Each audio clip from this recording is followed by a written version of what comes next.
Yo, yo. Let me turn down this music a little bit. Shout out to the first one in the building. What's going on, bro? Let me lower this shit down. I'm doubling right quick.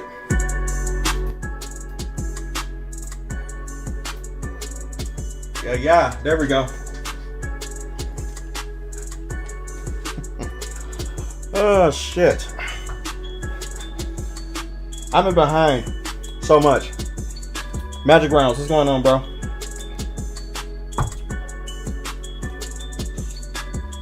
I'm sitting up here trying to eat my apples right quick, man. I had to get something in my stomach.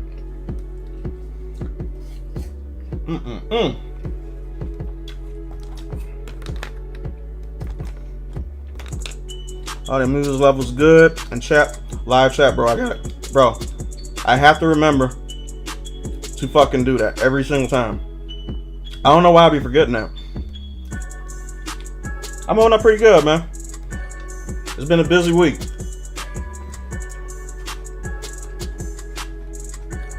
Very busy week. Matter of fact, there's a video I made. What's it like on YouTube? I think it was yesterday. That the guy that actually made the YouTube video about, he actually knows who I am now, which is funny because like I had a feeling that he watched my video because his video was a little bit similar to mine. And then like I was paying attention to how he was speaking. Not too many people speak like how I do on this platform. Maki, what's going on? What's up? Yeah, but not too many people speak like how I speak on this platform. So when I heard his video, especially since people were blowing me up with that video like nonstop, then I finally checked it out. I was like, oh yeah, he definitely knows who I am. And then it turns out he really does. He actually commented within my comment section. I was like, this shit is wild, man, for real. YouTube is an excellent place to network and to find people, like-minded people anyway, though. But I don't want to become an echo chamber. That's my main thing.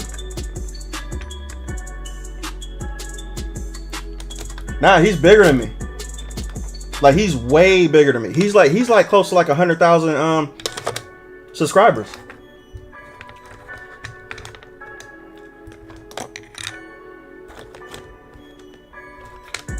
Mikey, appreciate the 5. And she said, congrats on 6K. I didn't even realize I was at 6,000.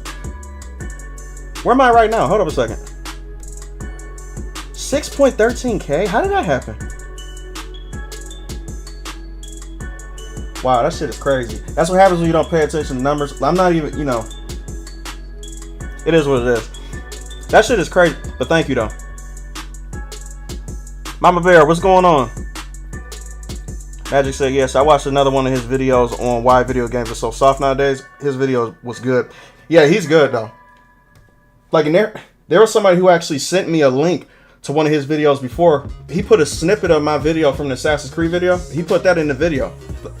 Like, I didn't even know anything. Nobody told me nothing or anything.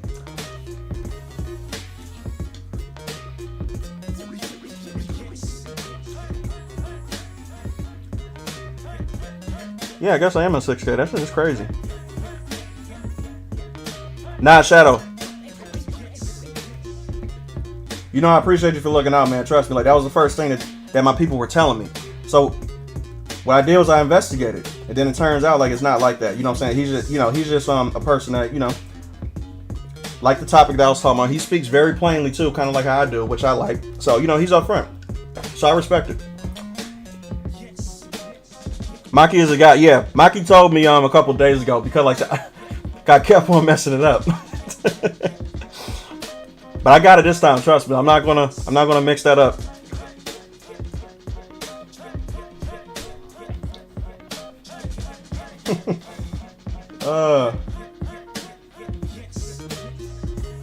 You say he's a streaming partner. What do y'all stream? Green Skin, what's going on, bro? He said subject like they finally released the PC specs for Space Marine 2. Yeah, I seen it. They released so many videos on Warhammer, which I'm just checking out like crazy.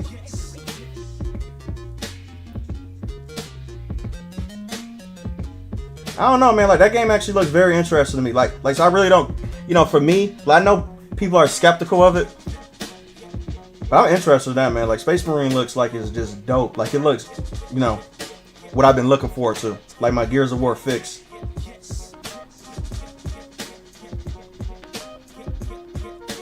I want my wartime Gears of War fix to where it's just violent and I'm chainsawing enemies and shit.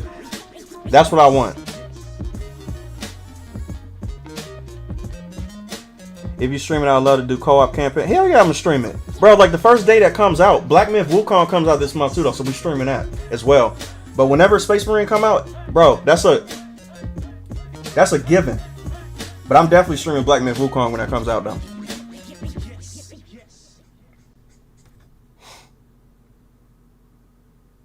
Yeah, his OG character. Yeah, that's the main thing. Like that just made me automatically go towards, oh, that's a woman, but it's not. Hell, so yeah, like seeing the insect reveal from Monster Hunter, bro. Every single video that they put out, I watched. Monster Hunter, bro. My ass been on that Monster Hunter train since it started. Like since they started dropping videos, cause they dropped it all like within one day, literally. Like they just gonna keep on doing it too. You know what I'm waiting for though, like the Charge Blade. Show me the Charge Blade, like boy. Let me see how that thing works. I'm a Charge Blade main. That's all I use.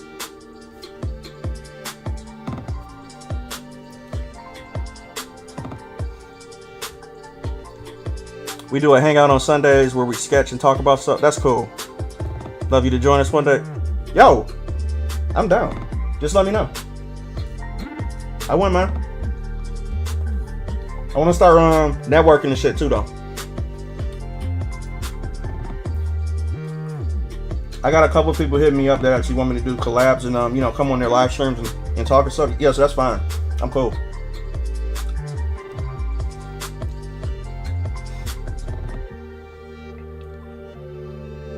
Yeah, the Charge, bro. Show me a Charge Blade video. I want to see that.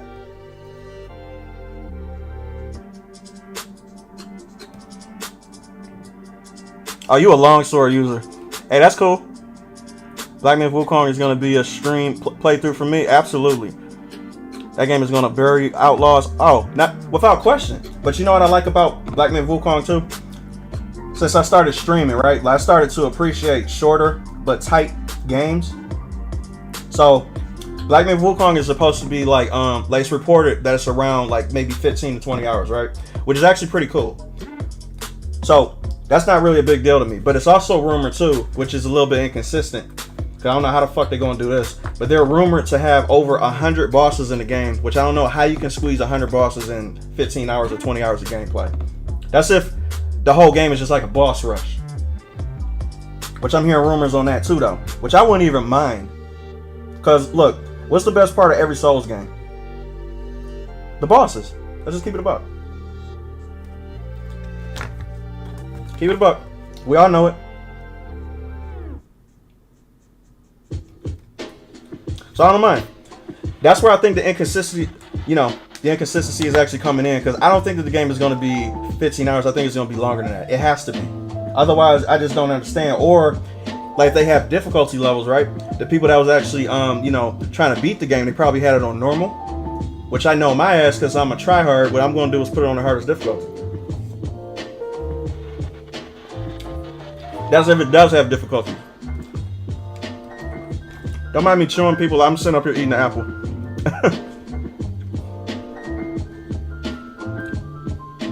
And crossplay, so we definitely 100J. Absolutely, man. I can't wait for that shit to come out. When does it come out?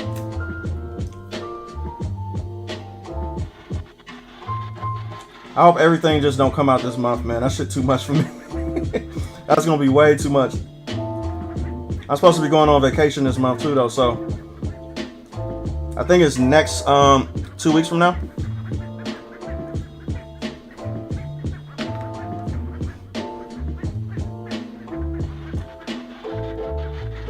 Yeah, 100 bosses going to Elden Ring route. Yeah, I don't think it's going to Elden Ring route because, like, see,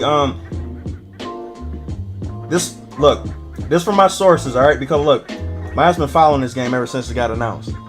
I was actually one of the people who thought this game wasn't real until I received some information that it was, and then they released the first trailer. I was like, this shit is definitely real. Okay, so what they're doing is they're going a more linear route, kind of like how Bloodborne does, right?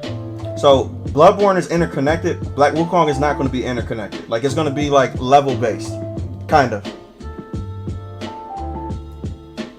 Which is not bad, because look, Resident Evil was actually level based. That's old school gaming to me. That's what I like. And plus, that makes it perfect for streaming too.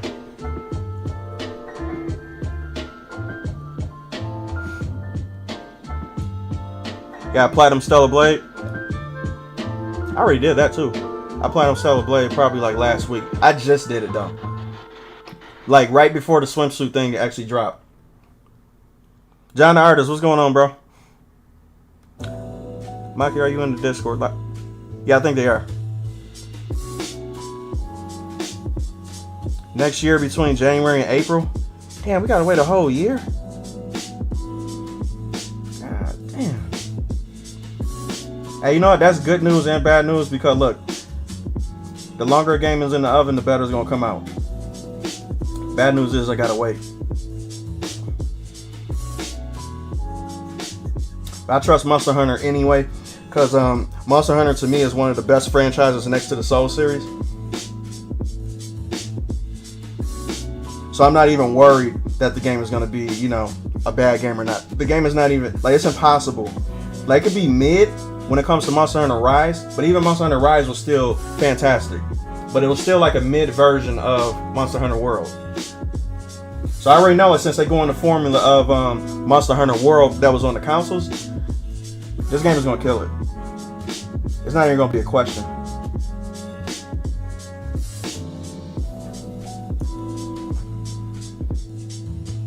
Still playing Stellar Blade. Trying to do as much as I can before I go to space.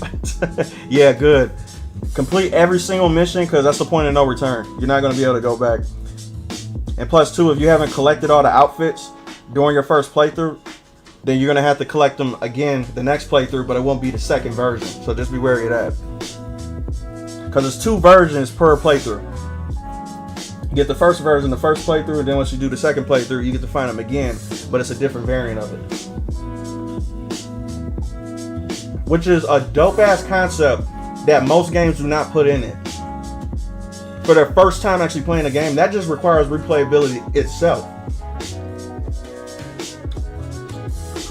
That's an amazing concept.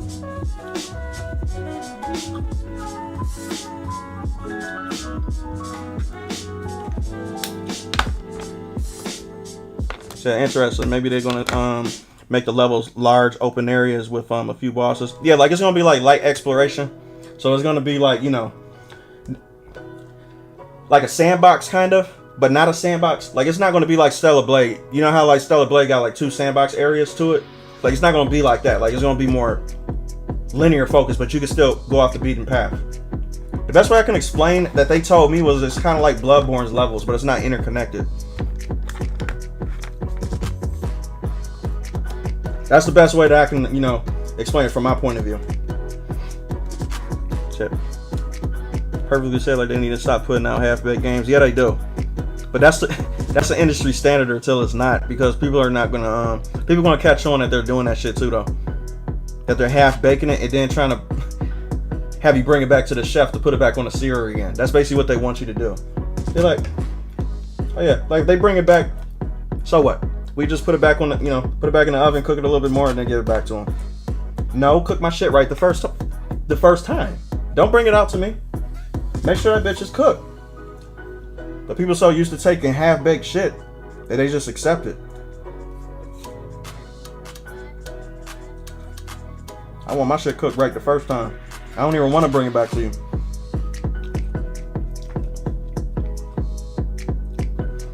That's good to know. Thanks for the heads up. Absolutely, bro. Get everything you can before you go to space. Even do them dumbass fishing mini games. So they're not dumb, but do the fishing mini games. Cosplayer, what's going on? Appreciate the 2, brother. He said, Gutton Morgan, my supervisor busted my work gun. What work gun? You ain't shooting nobody, man. You be talking about committing crimes and shit. I gotta say what you say with a grain of salt. But appreciate the 2, man.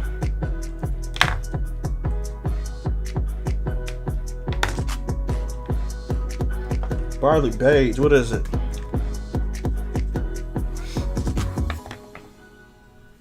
I got all the outfits except for Adams, which I missed on the first playthrough, and I did the first playthrough predate 1 patch. Oh wow, so you actually saw all the outfits in its entirety. How they should have been.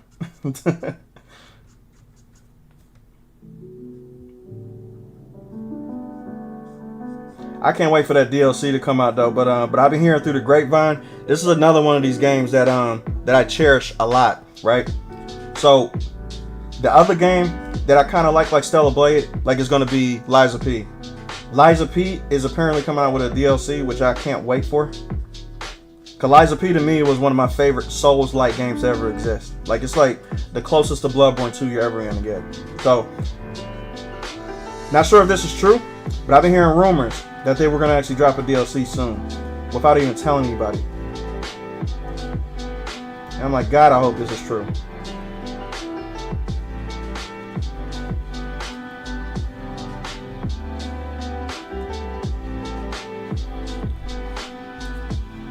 Do it right the first time and it saves time and energy and effort and money. Absolutely.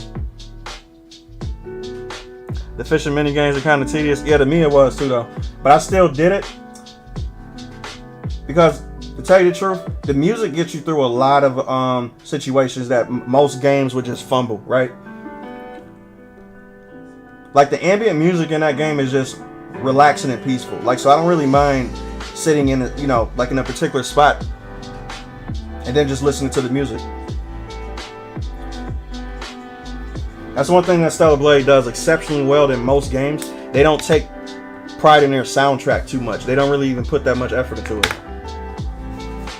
But Stellar Blade went all out. So me just sitting in Zion, just sitting there, you know what I'm saying? Like, so I'll just sit there just to listen to the music.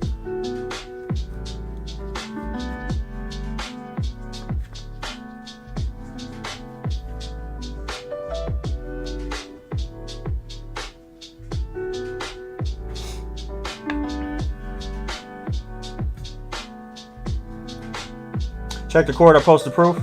Gotcha, I will.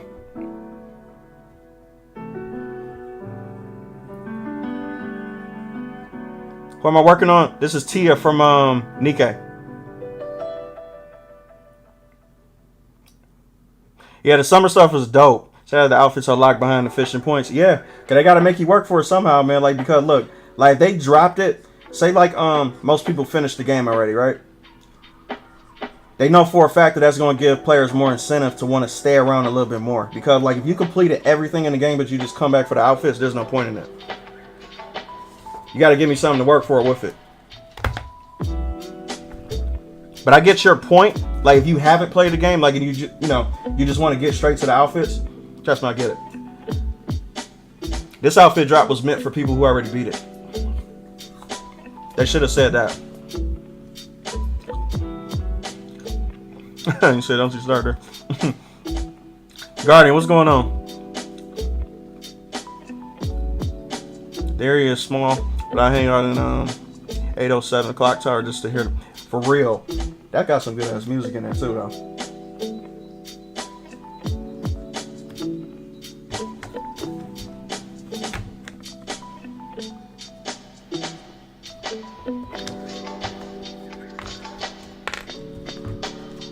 $1,500 points per an outfit.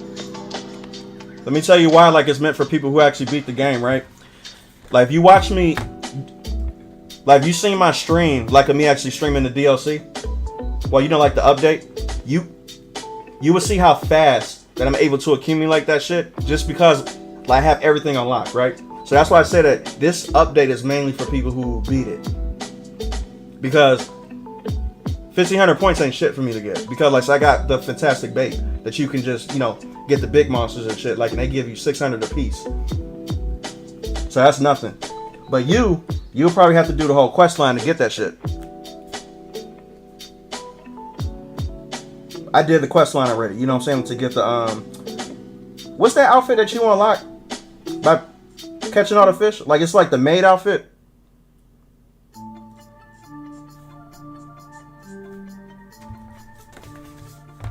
Yeah, so that's what I did to get that.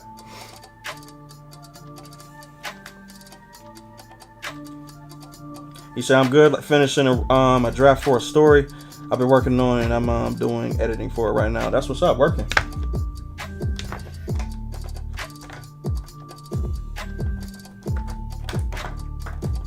I be loving how y'all be working while I'm working though. That shit is tight. I ain't trying to sound like pitch meeting and shit like that, but you know, if you guys are familiar with pitch meeting, like you'll know what I'm talking about when I say that shit. But I like that though. That means I'm keeping y'all productive. Yeah, there's a whole outfit behind that quest line. It's worth it. Just ask chat. Cause look, like they was there with me for my first Stellar Blade playthrough. I was dedicated to get that shit. I was like, boy, I'm catching all these fish.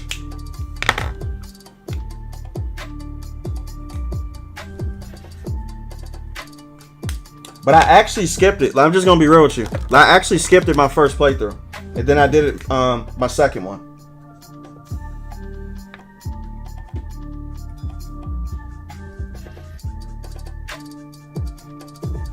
I was like, how in the hell in the 7 seas am I supposed to get this shit? I just didn't even know how to do it.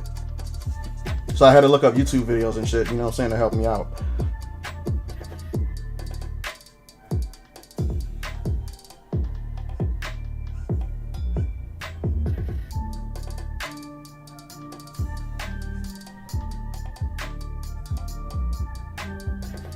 Okay, for y'all who are familiar with Nikke, what the hell does Tia do? Like, what type of character is she? Because I don't even know who she is.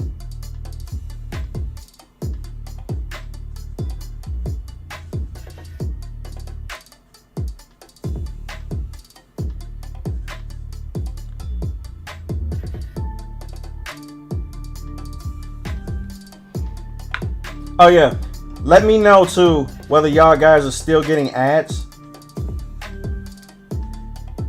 Let me know how many y'all got, cause I got a manager now too for YouTube, to where, like, you know, where I could talk to about this shit. So just let me know if y'all getting ads like crazy. So just let me know how many y'all got, cause we just started within 30 minutes.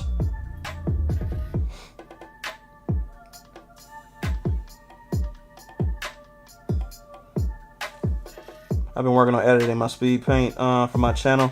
My friend Speed Paint did surprisingly well for the first 24 hours. That's what's up. My speed paints never did good. Never. Maybe it was because of how I was editing it. Or maybe it was because, like, you know, like that was during the time of YouTube to where, like, I just didn't know what the fuck I was doing. That could be the truth too. I accidentally got the whale shark before completing the quest line. Damn, that's lucky. That's straight lucky.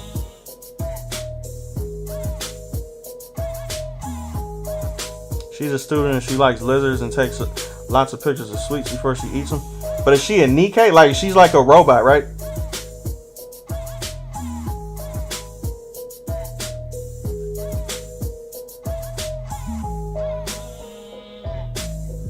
Like, the Nikkes are like robots, right?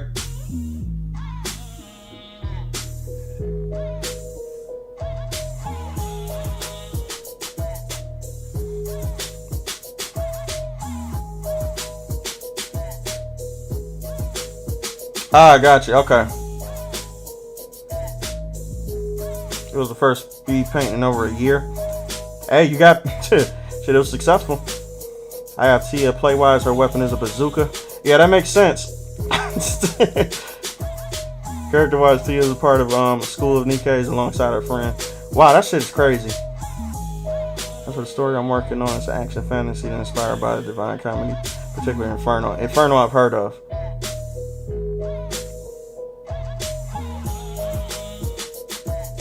That's crazy. So 2B making a what's the name? A contribution to the story actually makes sense. That also makes Stellar Blade make sense. These worlds are connected because look, basically every single one of these beings are like cyborgs and robots, right?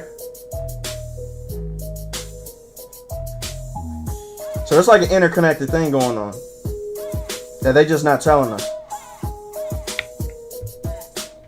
What the fan art? What is up?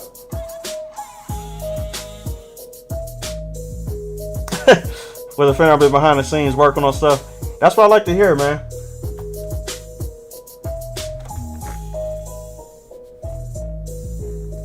I love that.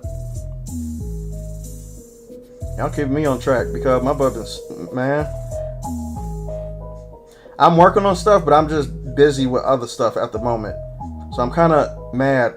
I want to get back to finishing these commissions.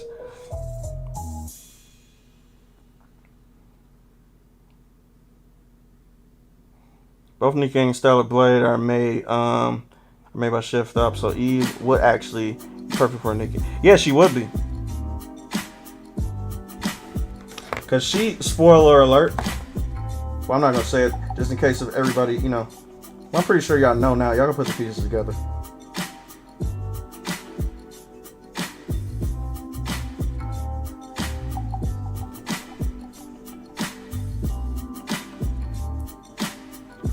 It just makes sense. It makes perfect sense. It's the same on Twitter, Maki. Oh, you got it. Okay.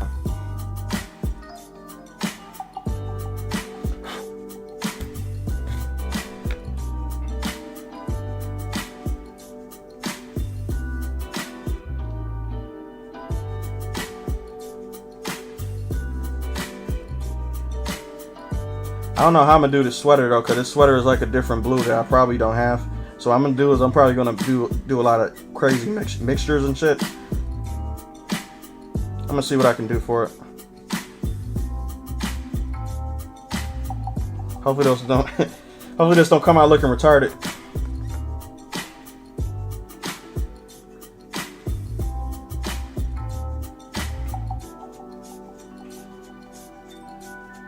That 3-point perspective shit is hard as fuck to me. A lot of girls on there are bots too. Yeah, they are.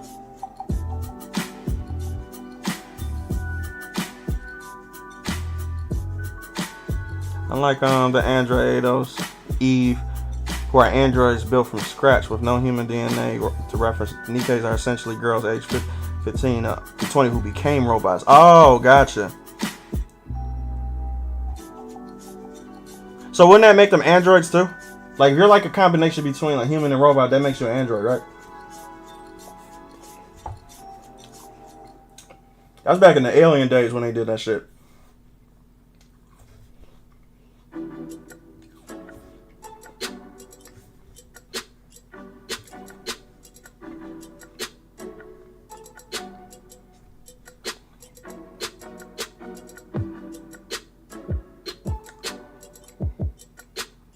So the Nikkes are like 2B robot waifus, basically, yeah.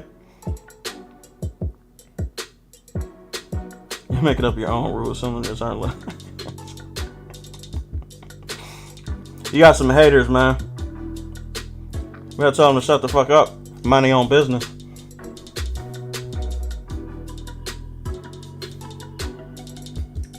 I be hating when people be trying to tell me what to do, especially like that. Both Nikke's and Android 8 are female soldiers, just like 2B. Wow, that's crazy. Yeah, they're both. They can literally combine Nier's world with Stellar Blades and Nikke's easily.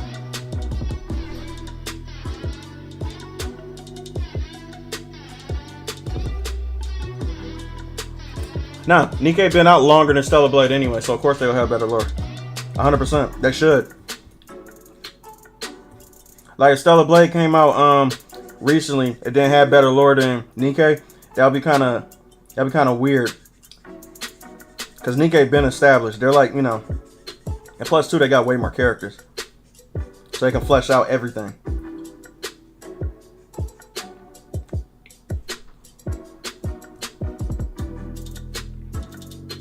They 100% should.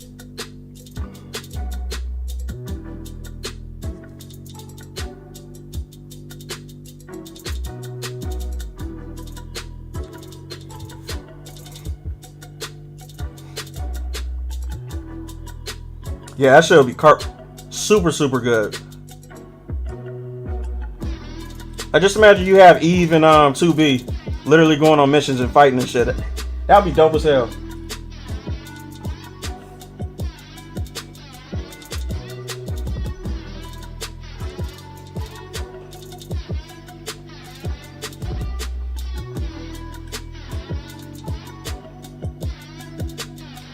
Robot isn't exactly sexy or as inmates sexualized with the story. I haven't heard of that yet. She has a human face, artificial. That kind of reminds me of Ex Machina.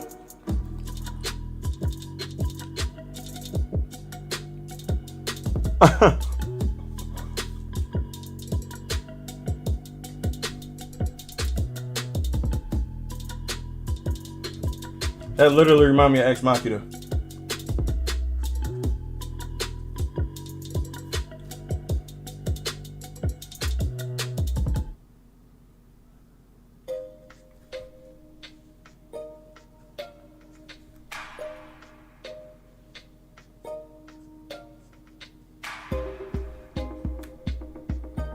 I know one thing though, like if they ever get to a point to where they start creating robots like 2B or Eve walking around, you know the dating pool is gonna be a shit show.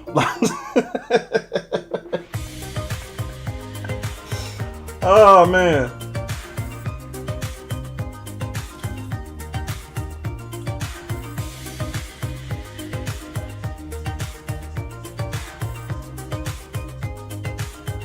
I think they're already doing it now. Just fucking crazy.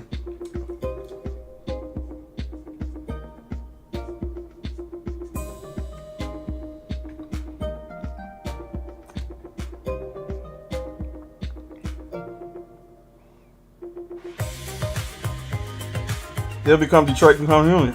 Literally.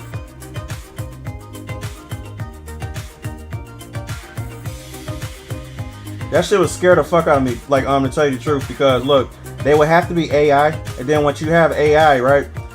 Look, there's no benefit for an AI serving a human once they actually become cognitive. Like it's not gonna be like they're just gonna see themselves as being superior. They're gonna be like, why the fuck am I serving this meatbag bitch that could just die easily?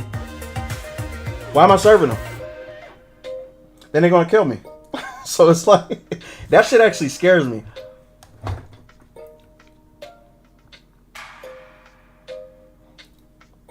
Most girls in Nikke became Nikke's by choice. Some didn't have a choice or was done with the last ditch effort. Now that makes sense. Kind of like an upgrade.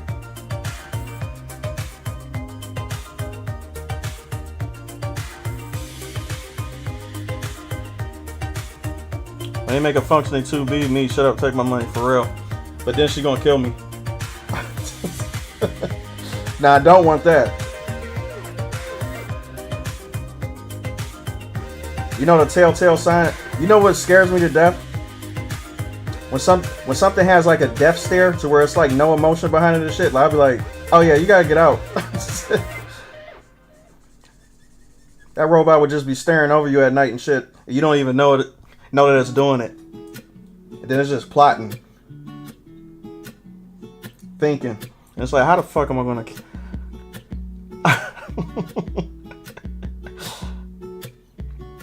Reminds me of a story in England, like a guy opened up a sex doll brothel. What? Like, and the crime rate went down. The government shut it. Are you kidding me? Crime went down because people were fucking dolls. That shit is, the math is crazy on that.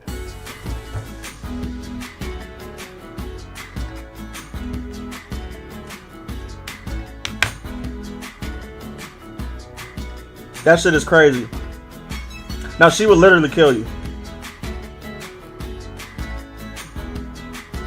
Lore about Nikke's brains is complex as it's what keeps them functioning. Nikke's generally cannot attack humans as it's built within the brain. Now, so you would have to have something like that within them, built in order for that shit to be, successful. Otherwise, if they're able to go against the interests of us, they're automatically going to not choose us. There's no point in them serving us at all. They be like, why the fuck am I serving this bitch? I'm better than him. Why?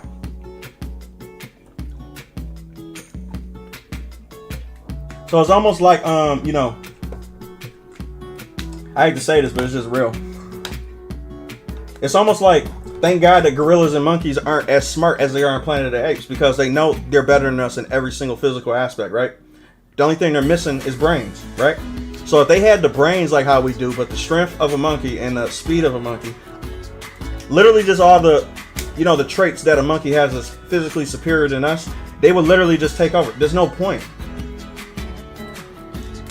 The only thing that makes us special is our mind. That's it.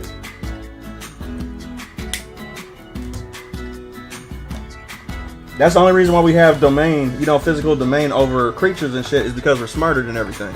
That's our superpower. Not the physical aspect. I don't know why I get intrigued with this shit. That's kind of a story writer too, though, so that's the reason why I be thinking like this. Where's the midsection? I'm missing something.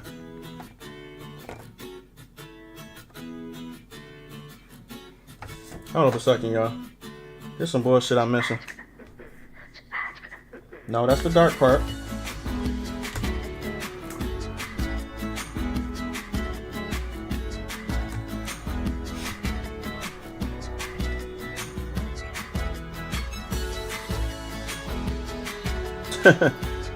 There's a lot of guys that would weigh the bot is hot, but it can kill me.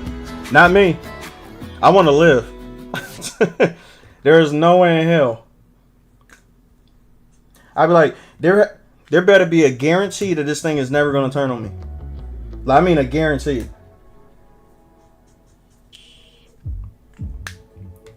That's almost like building your lab with a self-destruct button in it. Why? Why would you do that? Why would you give people an option to destroy something that you built? That shit never stuck with me in movies. Like, you know how movies be having you know, like certain bases that they be infiltrating and stuff, and they would have like a self-destruct feature within that base that they're supposed to destroy. And it's like, why does this base have a self-destruct function? Why? What's the point? They better build that thing without the possibility of turning against me. That's the only way that I would even consider it.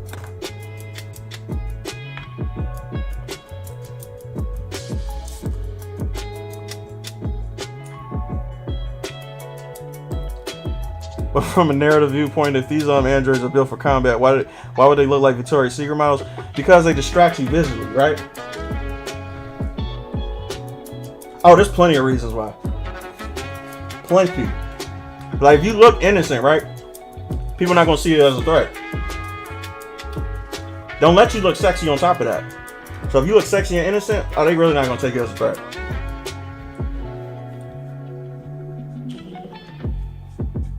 It makes perfect sense.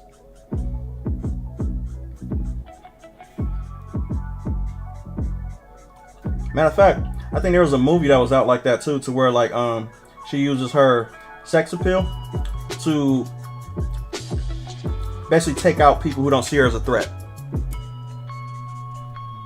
And she's highly successful because, you know, we're men. We like seeing shit like that, right?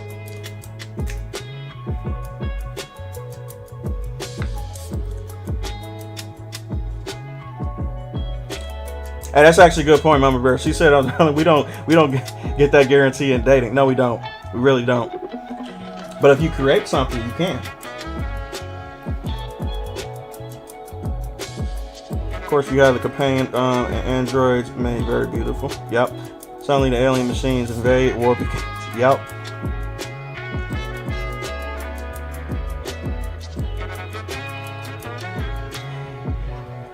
That's a good argument, Magic. Yeah, for the self-destruct feature. Yeah, that's a good argument. Okay. That's a good argument. I just see it so much in movies, though. I'll be like, why would you be the cause of your own downfall? Why?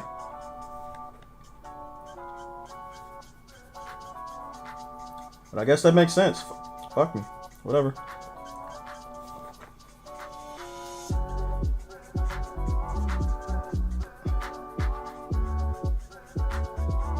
can't argue against that. Jiggly physics help with the distraction? Absolutely. 100%.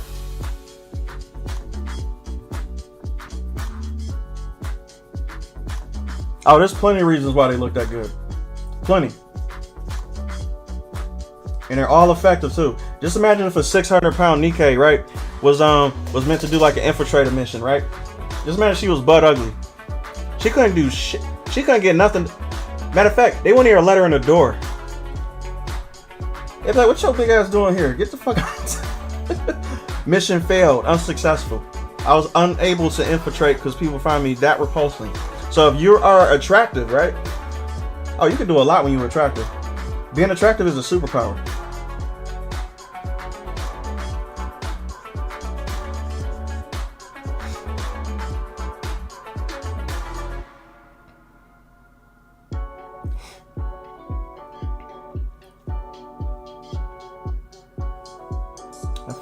Yeah. All right, Mama Bear. Peace out. At first, the combat androids fight for the humans, but when they're all eliminated, the humans repurpose the companion androids. Ah.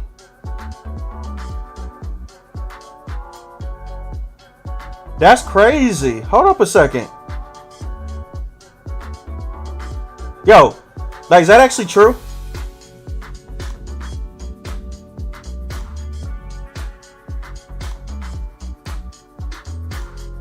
That's a crazy concept.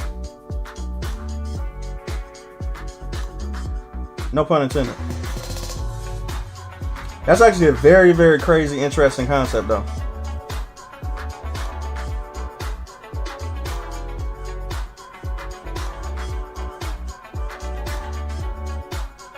I mean, that'll explain why, you know.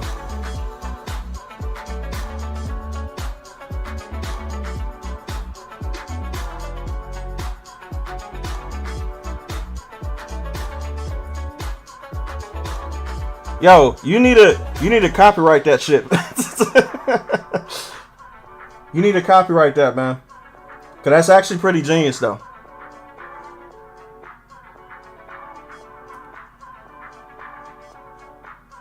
I'm gonna pretend like that I didn't even hear it. All right, like you're gonna put that shit like back in the file cabinet, lock it up, go out and copyright it, and then create a story based around that. That shit will be genius.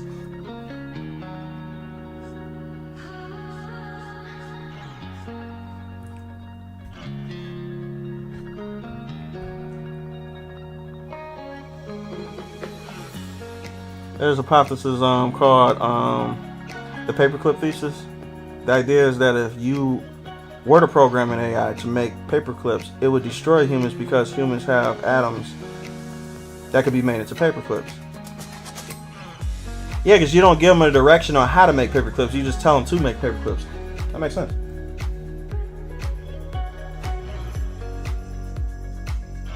I like how y'all think deeper with me. With my crazy little, spirals down this, this rabbit hole and shit.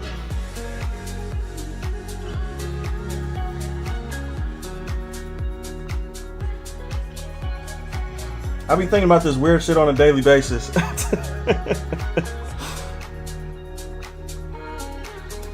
Not possible when you understand the true relation between like in humans, but like what I said before, my own hand cannon. Yeah, that's a pretty good hand cannon too.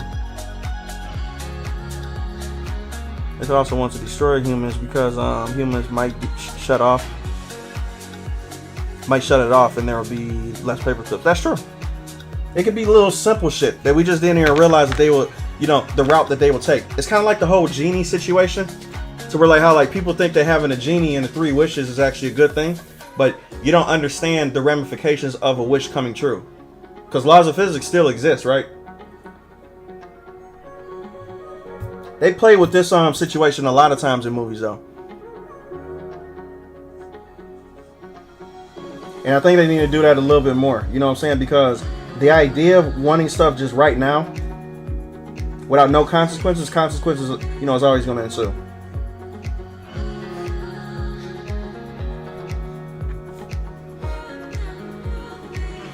I like to think that humanity, if in a position to build soldiers meant for salvation and saving humanity, they would model them after what would be idealistic depictions symbolizing hope. Yeah, like it would never be kind of like how 2B is. They'll be completely different.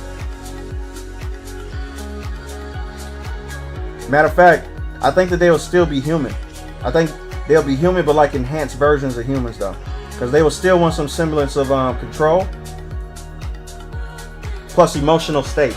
You have to have an emotional state when it comes to being able to kill stuff. You don't just want an emotional creature just going out there killing stuff, and then all of a sudden when you want it to, not do it, it's not going to have no emotion. You have to have a heart behind it. Or if you want it to work harder, humans are the main people that can push through dangerous situations strictly because their adrenaline kicks in, plus what they're fighting for kicks in too. Especially if they want to see their family or, a simple shit that humans care about, right? You have to have that to be a successful person to do that type of stuff, especially protecting things. You have to care about it. The Blue Wild, the Blue Wind. I call you the Blue Wild like there's a fucking alien name. Appreciate it. Thank you. This is from Nikke though, so this is not one of my designs. This is from, yeah, the Nikke game.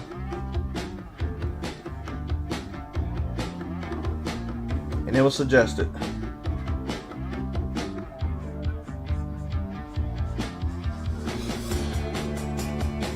This makes me love Stellar Blade's story more because if you think about it, Adam wanted Eve to experience what it's like to be human. Yeah, true. Our entire journey is to understand humanity from a robot view. Yep. So Mr. 16 Pack wasn't a bad person after all.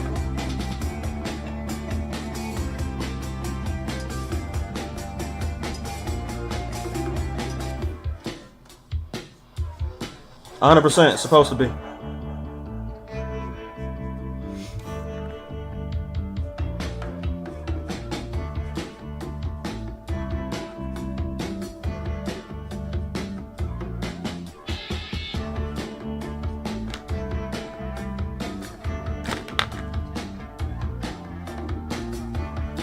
I'm glad y'all know who she is.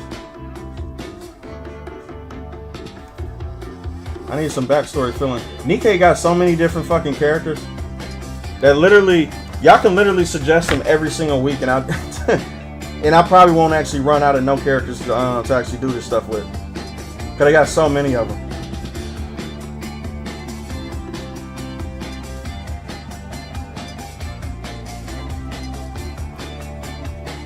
How many Nikkes are there?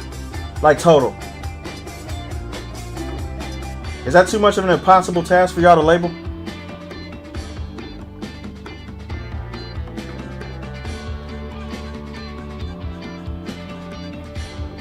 I know it gotta be a shit ton though. It gotta be a lot. Cause this game been out for a minute.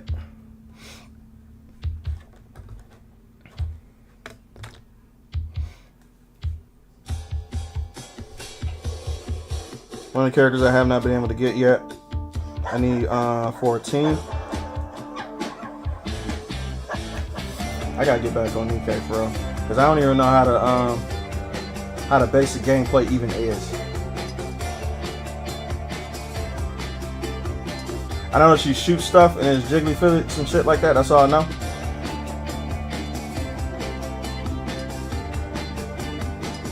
And I watched a couple cutscenes here and there, but I haven't really seen anything that much, you know what I'm saying, like from this game.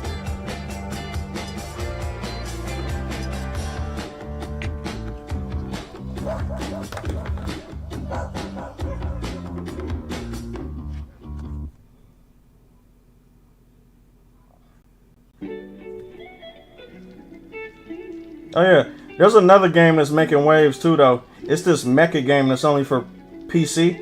They had a beta going on right now, but this shit is all over Twitter and people are losing their fucking minds over this game. I'm talking about people who are like, what the, you know what I'm saying? Like, you know, like the average type of people who, the same people who's mad at Stellar Blade, right?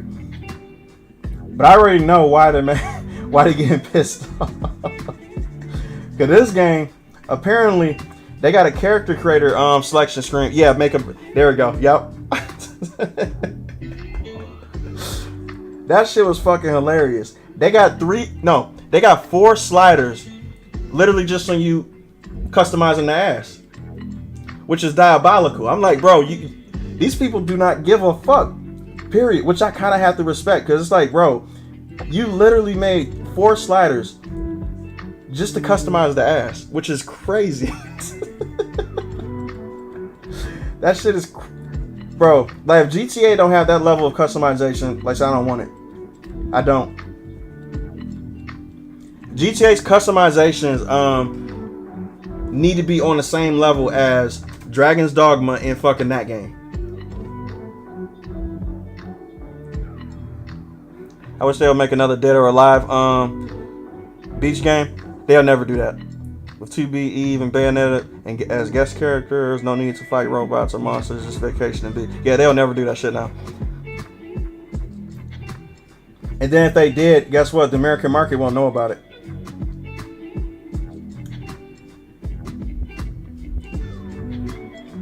The news media would be slandering that game like crazy. They'll say the same thing they're saying about Stellar Blade. They like, oh, the incels, you know what I'm saying? Like they'll be doing that shit like crazy. But let a game come out that's like men, right? Let there be a man version of Dead or Alive, right? Because women think they can't be creepy. Watch they don't say nothing. They won't say a damn thing. Get fucking Leon in that game, right? Shirtless and shit. They'll all be over that game like just being the creepiest people you ever seen in your entire life, but nobody will ever say anything. They'll never call them like an incel or nothing. That shit is insane to me. Diabolical, absolutely. Yeah, like the Mecha Break game, like it's out probably till the 13th, the beta. But I can't play it cause, like, you know, I'm not a PC player. Like, it's only on PC. Plus, too, I'm not really a mecha game type of person. The only mecha game I played was probably Armored Core, and that's because I'm a FromSoft fan. So, you know, you gotta try everything out if you're a fan of that studio. And I actually liked Armored Core. It was actually very, very good. But I'm still not a fan of the mecha genre too much.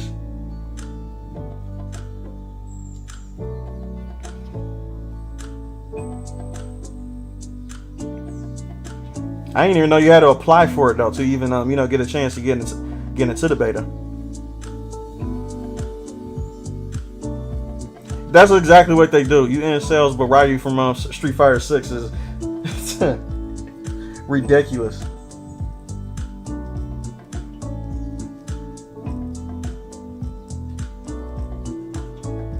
And it's like, y'all motherfucking hypocrites. Oh, you hear what ads? Bro, how many ads are y'all getting, man, during this live stream? Y'all gotta give me a counter, man. Y'all gotta give me a what's in like an ad count.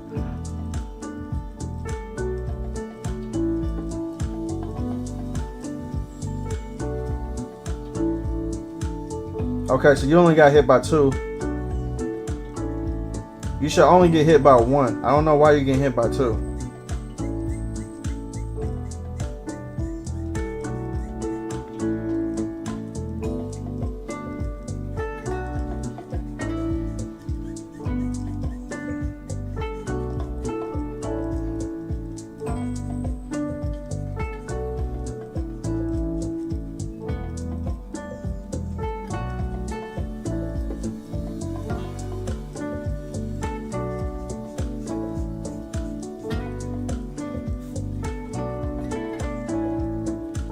I really want to try it just for the character creator. I think that most people do. That's the reason why they're making TikToks and shit of that game like crazy. Literally. That game, that's the only reason why I even heard about the game was through what's the name, the TikToks and the shorts.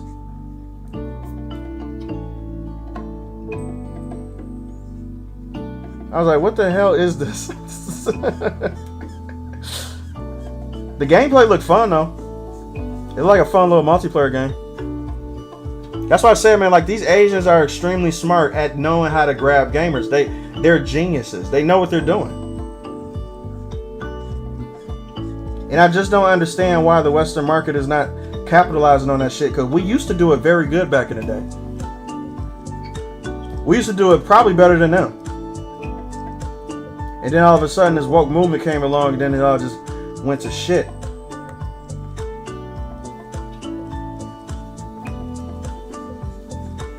And now, like, just the idea of having a hot woman in the game is, you know, oh, you incels, you just want to see sex shit. It's like, bitch, shut the fuck up. We like looking at shit that look good. How about that? Just like you.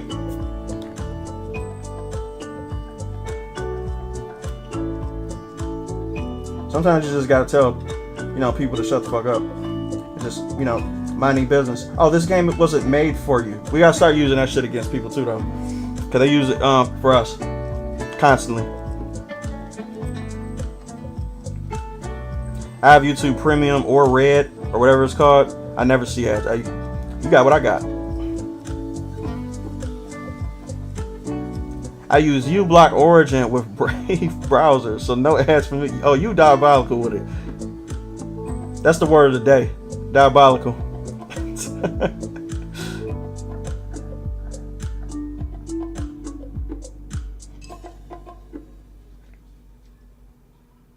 He said in 40K it's so terrifying with Imperium, even scared of AI in any form. That is crazy. The potential AI is just unmatched, though. That's the reason why. So that's actually a very realistic depiction of it. I don't think that people realize how scary full potential AI actually is. Like, it's very terrifying, the idea of it. The Western market back then was by gamers, for gamers. Yeah, now it's check boxes that appeal to their investors. 100%. Wister, what's going on, man? So, like, meanwhile, you have the space dwarves who give their AI beer and refer to them as Iron King. That's crazy. Bro, the Space Marine lore is just fucking insane. I haven't even touched the surface, like, and I watched over probably maybe 35 videos to try to explain the world to me. I still don't know nothing. I have to study this shit for years for me to even understand even half of the stuff there.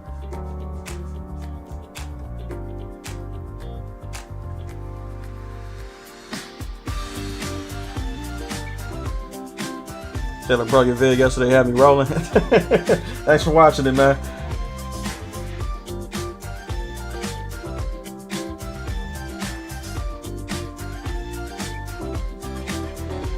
Now I can stop getting blown up with that fucking video, because literally, bro, I kid you not, man. Like, that, there's about like probably 25 to 35 people sending me that shit. Like, it was ridiculous. I'm like, what is this video people keep sending me?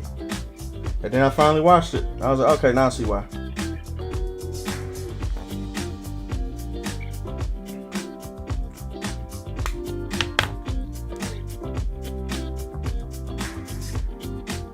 How the hell can you be buddy with AI? Most crisis suits have personal AI, fall in love with their suits, and rarely leave their battle suits. Kind of like how Titanfall.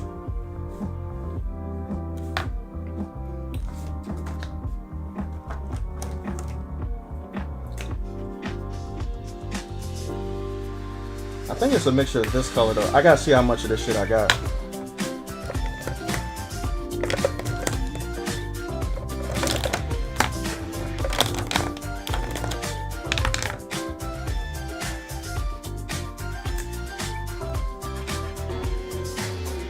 This is gonna be the shadow portions of the sweater.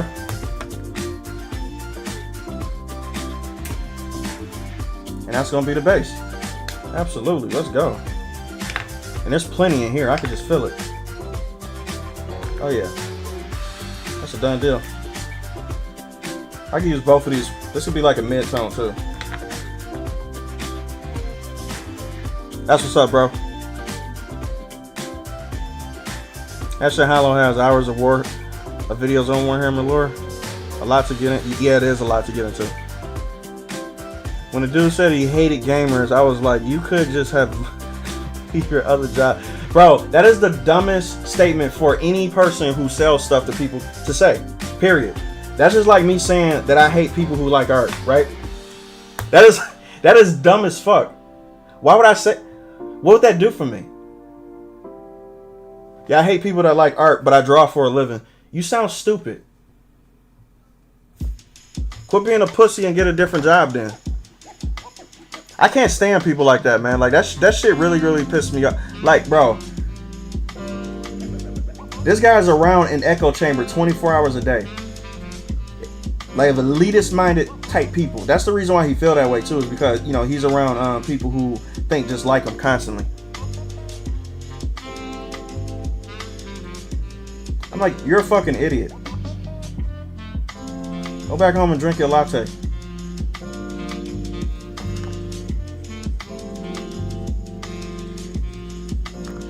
I can just see the man bun and the colorful glasses on that guy too. You know how when certain people talk or type, you just can envision how they look like? He's one of those people. Saying I hate gamers as a dev is like saying you hate people who eat pizza when you work at a pizza shop, for real. It's dumb. He thinks he's the master of reverse psychology. Well, he's doing a terrible job at it. If you hate your customers, you're more inclined to not put your all into it. Like, if you are passionate and love your customers, you go above and beyond. Yeah, but these people aren't people who love their job. These are activists at the end of the day who's actually getting into these positions. That's the reason why they're doing this type of shit. And then the people who actually love their job, guess what they do to them? They shut them down. They don't allow them to speak. They don't give them a voice.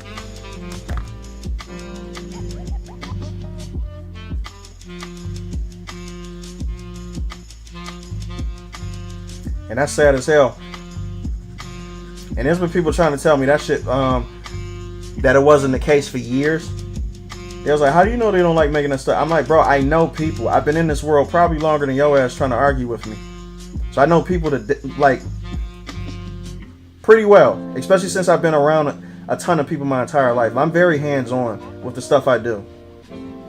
I don't just speak on the internet. Like, I actually like to talk to people directly and go places. So yeah, these people tell me this shit all the time. Like, and they know for a fact that people are not going to listen to them. Because you're creating their favorite games and all they care about is you making their favorite games, and that's it. They don't care about what goes on behind the scenes. They don't care about, you know, certain people having an issue with this stuff. They just like, make my game. I don't care if it's woke. Avocado bread. They are, yep.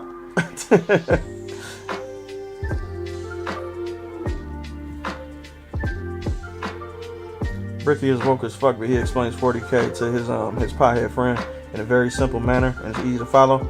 Okay.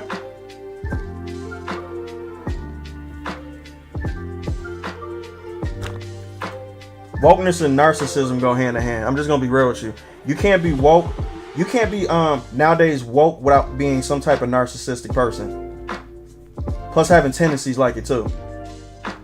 Because remember, they think that they have the keys to the kingdom. They believe that they understand life. Like 100%. Like anybody else who's not like them, they think that they're people who have their eyes closed and they're on the right, you know, they're on the wrong side of history. So it has literally everything to do with narcissistic tendencies. That's why they have no problem with brandishing you to be the enemy. And being a person who's, you know, a piece of shit person, because they like, you just don't see it. You're not awake. You're not woke.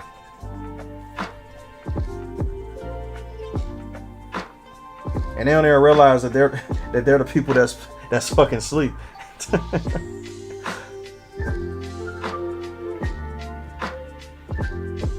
Wes Hammer's also pretty good. He keeps politics out. I like people like that. Another hypocritical thing they do is complain about women being scantily clad, but praise games where men be put into saucy situations or like 90% naked. Yeah. Matter of fact, this is the perfect one I use all the time, right? Because on Thor Love, look, when a movie pisses you off this much, you start to pay attention to shit that you normally wouldn't pay attention to, right? So when I watched Thor Love and Thunder, and then I saw that scene where Thor got naked, right? He got stripped naked. Like in front of all those girls and stuff, right? Now, because I didn't like the movie, I actually thought about it. I was like, now what if Scarlett Johansson as Black Widow was stripped in front of everybody, and there was a bunch of men staring at her, and then they was gawking at her, and basically being like, "God damn, you look shit," like I would do if I saw Scarlett Johansson. That girl was fine as fuck, right? But the thing is, they did it with Chris Hemsworth, who was shredded to the gills. So what happens if Scarlett Johansson was in his position, but there was a bunch of men looking at her? Would it have just been played for laughs? You guys see what I'm saying? Like, men's sexual harassment get played as a joke in movies, but women's sexual harassment in movies get treated as actual harassment. You understand what I'm saying? Like, there's a huge double standard with that. Like, it's like, no, you can't be that person who advocates for less sexual shit when you're participating in the sexual shit of men. You can't have both. You have to be against it across the board. Like, if you don't like scantily clad shit, like if you don't like people objectifying stuff, you can't take part in the objectification when you watch Twilight, like in seeing Robert Pattinson glistening and sparkling like a fucking diamond coming out about to kill himself in that movie. You can't think that's sexy. You have to think that's objectifying, because otherwise you're not being consistent. You're just being fake. You're just being one-sided. But they're not going to do that because they agree with objectification. They just don't agree with it on their side. Listen, we all like objectification. Literally every person does. Because you just point out the inconsistencies in every single one of their arguments. That shit is ridiculous. Like, come on now. Like, don't be fake with me, because you like good-looking men. Because every time a movie comes on, you're going to go to that movie where you see Taylor Lautner, where you see fucking Chris Hemsworth shirtless. You love those scenes. You do. Just like how men love those scenes where their favorite video vixen gets, show a little skin on screen. We all like that stuff. So where did it go wrong to where it's like, men is where Chris Hemsworth can do that, could be butt naked and be ashamed like that, but we can't have a woman being in that same position. Plus, there's no men actually calling that out too, because they're afraid to. They're like, "Oh, well, people gonna be looking at me like I'm a traitor, like I'm the enemy." Who gives a fuck? You're speaking the truth, because it's not fair. 100% is not fair.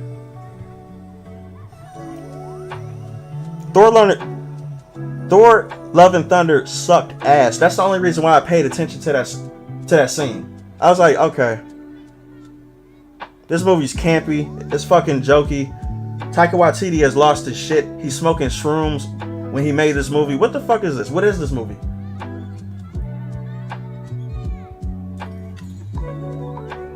This dude literally told the entire Love and Thunder story through Korg's mind, like in his dialect and his talking points and his humor, right?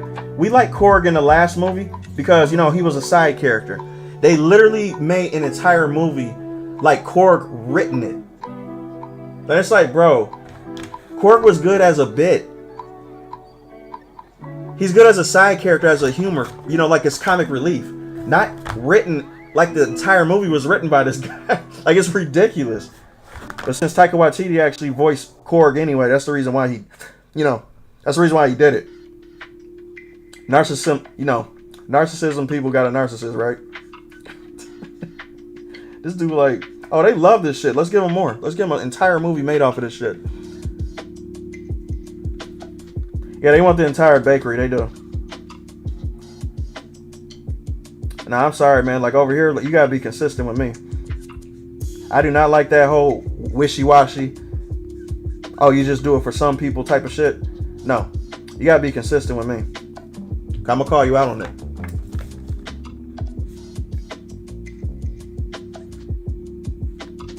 That's the one thing I cannot stand about this climate, man. It's like the fact that y'all act like women can't be creepy. Y'all only act like it only comes from men.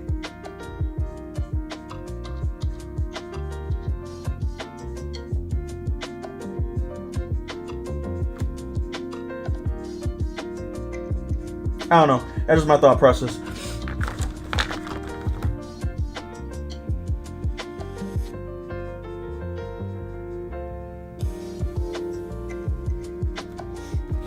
Oh yeah, that's looking good.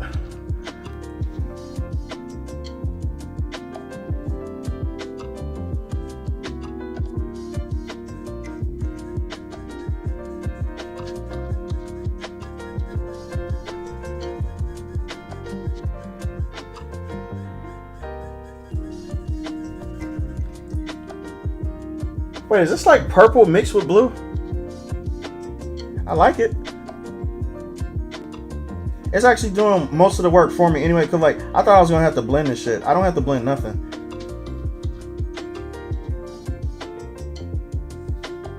Get that shit up out of here.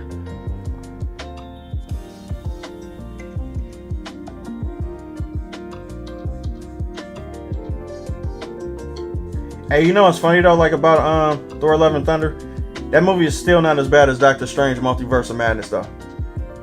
Not even close. With all the shit that Thor: Love and Thunder got wrong, Doctor Strange and the Multiverse of Madness got me insanely pissed. I brought up Mecha Break earlier, like, and I'm shocking. I'm shocking. I'm looking forward to playing it as it's made my the Snowbreak developers. What the fuck are those people? Oh wow. See, they smart. They actually saw the assignment and they 100% went for it. They was like, okay, we got to brainstorm how to actually save this company. Who would have thunk?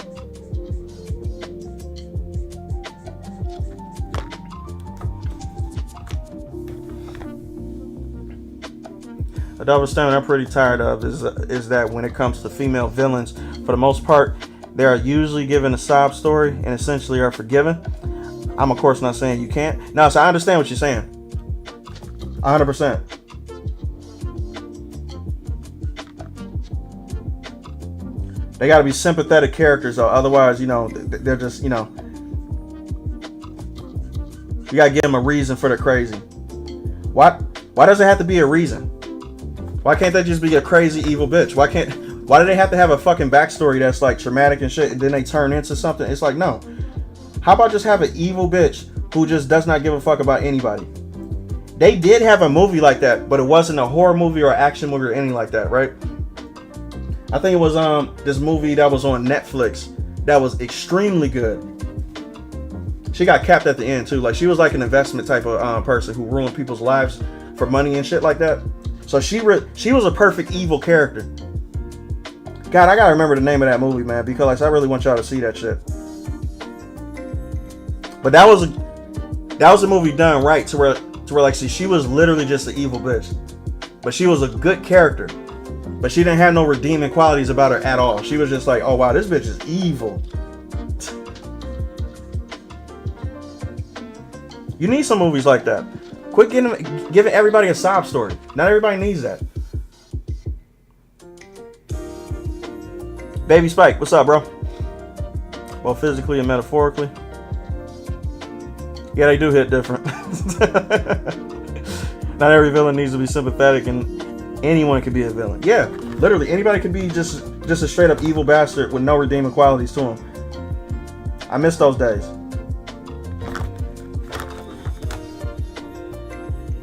That's why I like Lord of the Rings so much. That's one of my favorite franchises of all time. Because you literally have a clear depiction on who's the evil one and who's the good ones. Simple as that. And then you base the story around that. And then voila. You have a good evil versus good story. You know what they think too? They think complexity means good. But that's if you're a person who don't understand storytelling. Most people don't understand that there are some simple stories that are extremely, like, way better than stories that are super difficult to follow. Just because it's a lot of shit that's put into it. Just because you put more in, you know, like more convoluted storylines, plot twists, whatever the fuck, that doesn't make a better movie. You can have 6 guys literally sitting in a room talking. But if you have good writing, that movie is going to be better than if you have like 18 different, you know, like storylines and shit like that connected with each other, plot twists, all that bullshit. Because simplicity sometimes is better than more, you know, detailed works. You just have to have good writers. That's the reason why they think that way. They think that the more difficult a plot is and the more crazy it is, the more, you know, twists, turns, whatever the fuck. Oh, this is going to be interesting just automatically. It's like, no, that's not by default. Sorry, that's not the formula. Reservoir Dogs was one of my favorite movies back in the day. Hey, Reservoir Dogs was literally just a couple guys in a room bleeding. That was it. Saw did it perfectly too. Like the first Saw movie, literally just two guys chained together like in a room. Simple. Then they had to go all convoluted and big bombastic and shit like that, right? Because like they have to move, like in completely up the ante. They think they have to up the ante, but they really don't. You just gotta be more clever.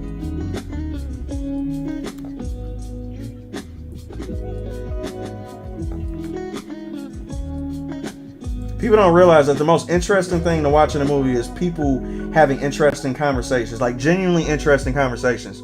Quentin Tarantino got that shit down to a science. He's extremely good at it. Most people need to take that tactic from him.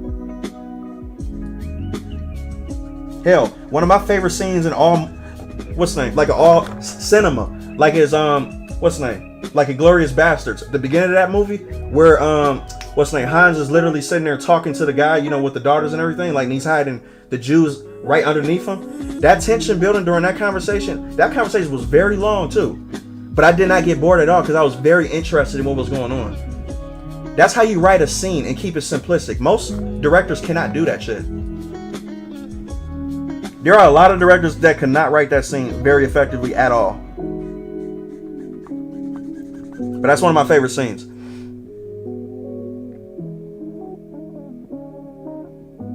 Yeah, Power was a good one. A bank robbery gone wrong in Reservoir Dogs. Simple premise, very, very simple premise. But because he's a genius writer, he made it into something fantastic.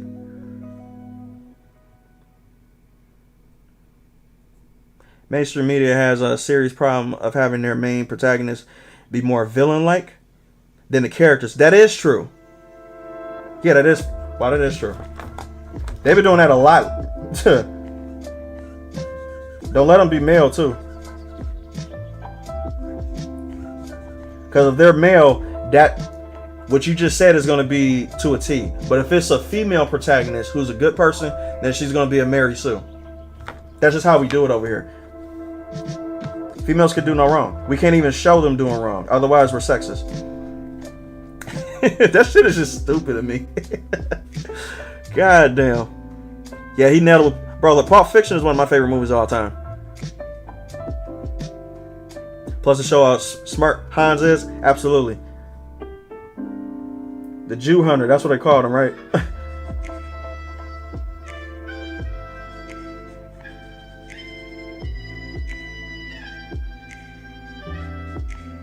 There will never be another movie like that, man, to ever come out from a director.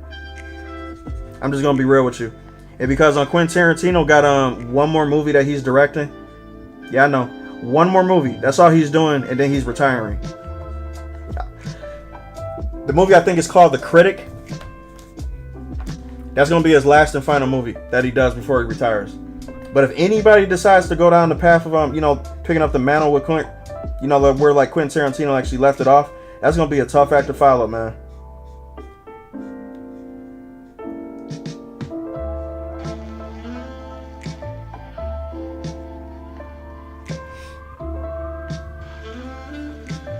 Yeah, not everything has to be a spectacle. You know what's so funny? Watching that scene at the beginning, like of the Inglourious Bastards, was more interesting than watching the end of Endgame. Like, the Endgame was literally just action, right? Just action, CGI, just a whole bunch of shit just going on, right? Like, and it's the final fight going against Thanos, which was interesting.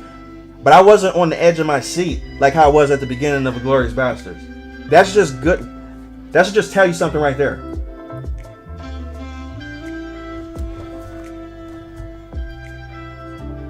There's nothing like good writing. If you don't have good writing, you have nothing.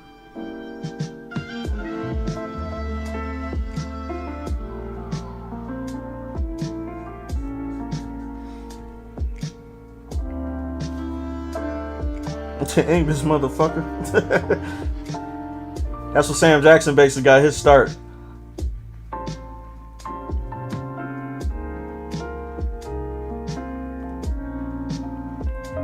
A lot of movies back then wouldn't be made today. People are soft nowadays. Yeah, you can't have the same plot lines or even do the same type of dialogue that you would have in a movie like that.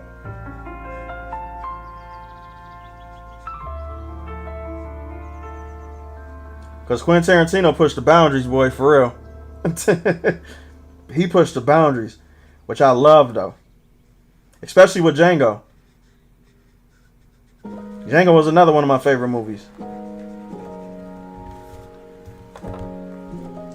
Mainly because of Leonardo. He killed that role. Jesus, he killed that role. Like, it's Calvin Candy. They still make memes about him today.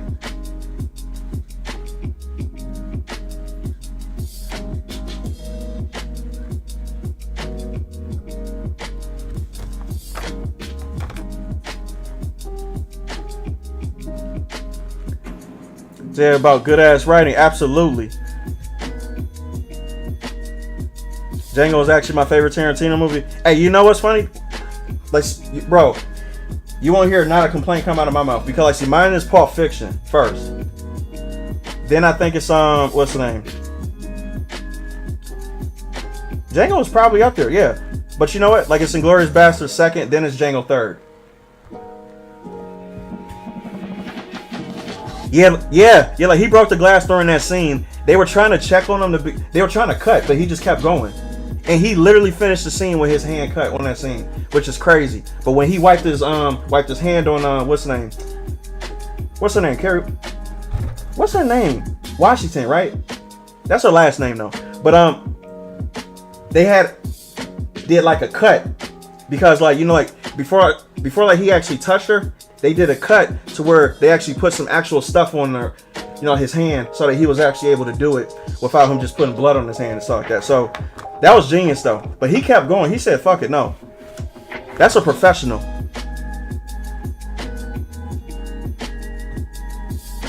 Yeah.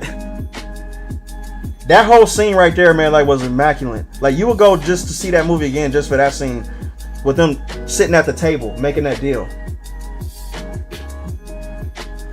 Kerry Washington, thank you.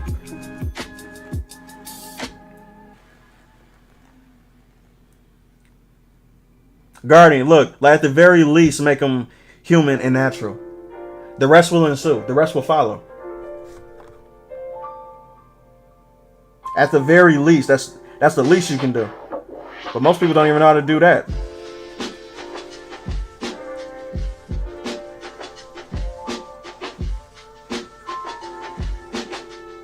It's a bunch of people who haven't lived life or had experiences that are trying to write stories and shit. And it's like, no. You have to know how people actually act for them to resonate with people. I'm sorry. You have to.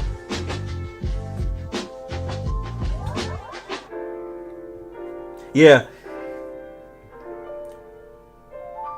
Bro, like, DiCaprio was fucking diabolical in that movie. Like, he was... There we go. Hey. That's the word of the day. So I'm just going to keep using it. That dude was diabolical in that movie. With his acting and everything.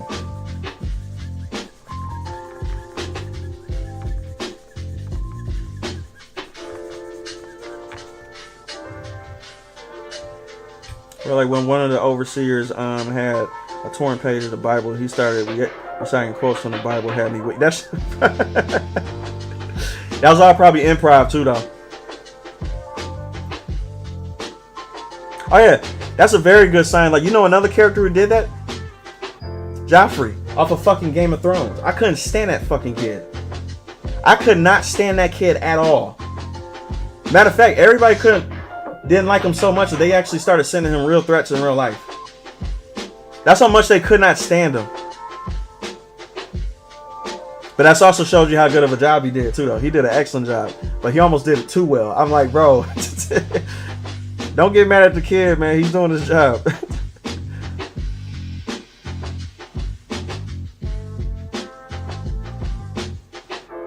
If here you should be every beast in the Yeah, Kill Bill was dope too, though. But it's to tell you the truth, like, it's like a slippery slope because that movie was more of an action movie, a revenge tale too. Like, so I don't even put it within the same realm as you know, those top three that I gave you. That's like a completely different genre for me. I went to the theaters to go see both Kill Bills though.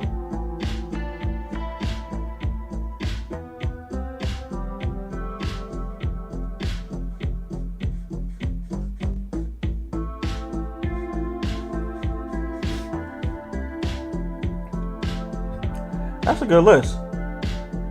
Django, Inglourious Basterds, then Kill Bill. Okay.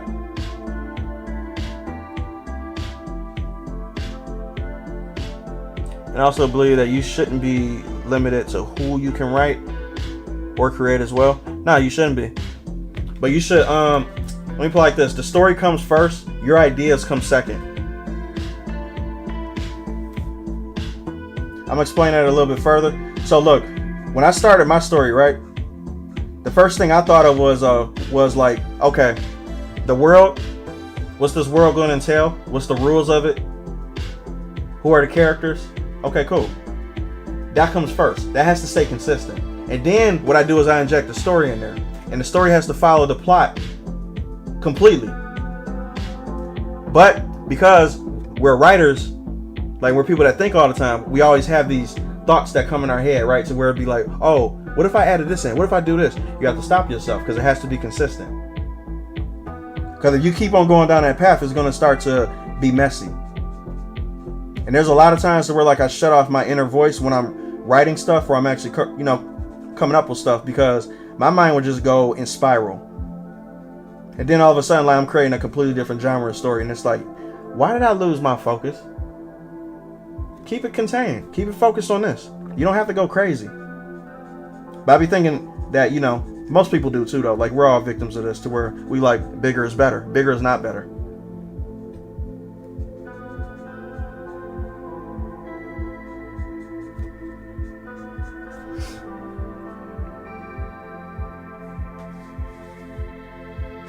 You don't need to be this skin tone or this sex or gender to write a character and such. No, you're not. That hinders creativity, 100%. Say, oh shit, another thing. I wrote a moment in one script where it started off with a couple and the guy would steal a kiss from his girlfriend. The college told me to take that out because the guy violates the girl's boundaries. What the fuck? I wish somebody would try to tell me in school how to write my shit. I'm like, don't, bitch, shut up. That is crazy. I'm surprised he had the balls to even tell you that, though. That shit is weird.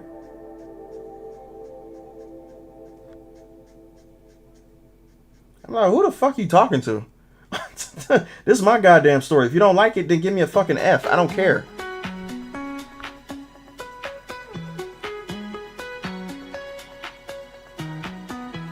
Boy, my teachers hated me in college, man.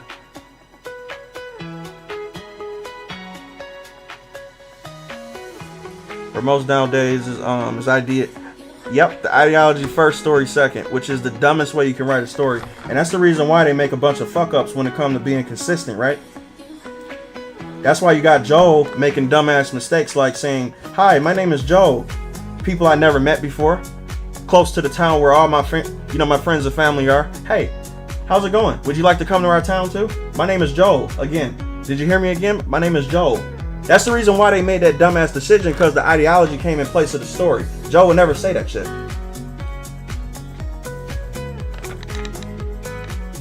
That's ideology first, story second.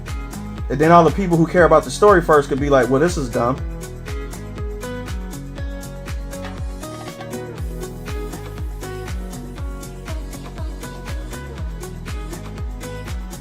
But here's the thing. I've literally been around couples and both guys and girls will steal kisses. True. So you're writing about your experience. So they shouldn't be saying shit to you.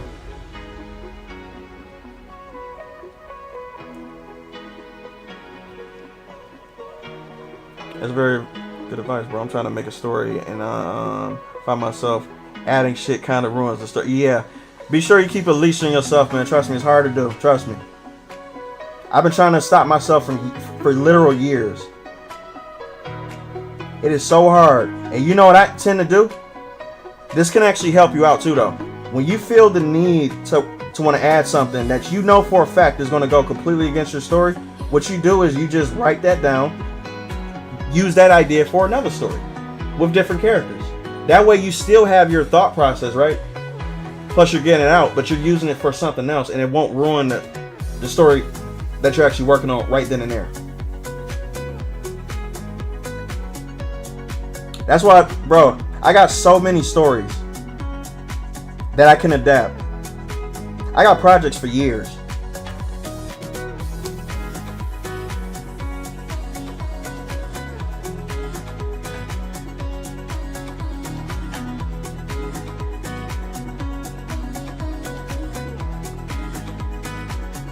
Speaking of writing, there's this chick on YouTube that has a video titled why representation is 100% necessary.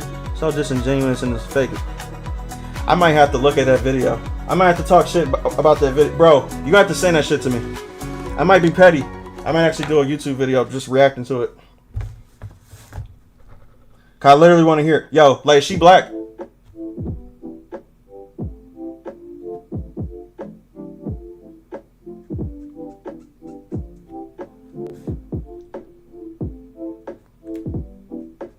I want to know that first and foremost.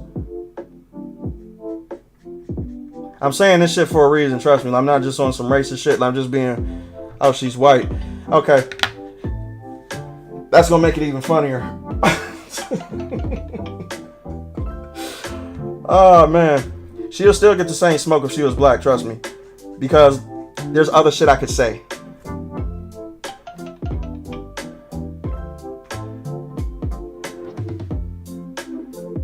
I'm Joe Miller. That's funny.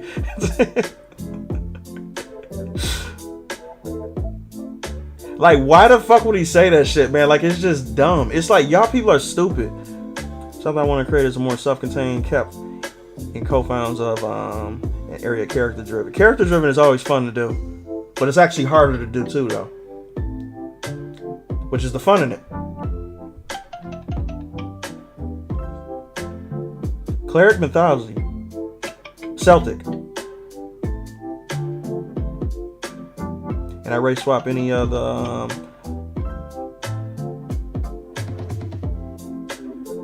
hey, do you? Just as long as the story comes first. People don't care about that type of shit. You know what I'm saying? Like, as long as the story comes first. Look, let me put it like this. How many people gave a shit that Gordon was black in the Batman movie, right? How many people gave a fuck about that? To my recollection, that movie did pretty good. Like, and it was liked by basically everybody across the board. Nobody probably, well, for me, I know, like, me speaking for me, right? But it definitely didn't get no backlash because guess what? They put the story first. I was invested in the goddamn story. I could care less whether Gordon was turned black because, now look, now if the story was shit, like, and there was a whole bunch of woke shit in the movie, guess what I'll be paying attention to? Why is Gordon black? But I didn't care about that the first time I seen it at all. I didn't even thought. That was literally like the one thing that didn't even come to my mind. I was like, oh, this is a damn good movie. This shit was incredible.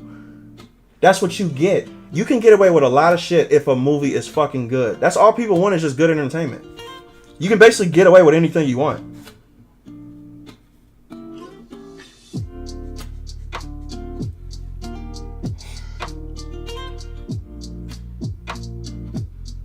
Yeah, I'm gonna have fun with her.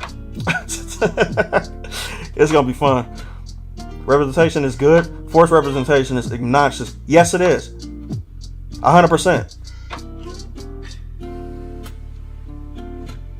How about you represent these nuts? Oh, man. That's only when that shit is like forced down your throat. When it's like, bro, all I see is your diversity dick waving around everywhere. If I didn't notice it, I wouldn't say anything about it. But you basically just having it on Front Street. I'm like, Jesus Christ.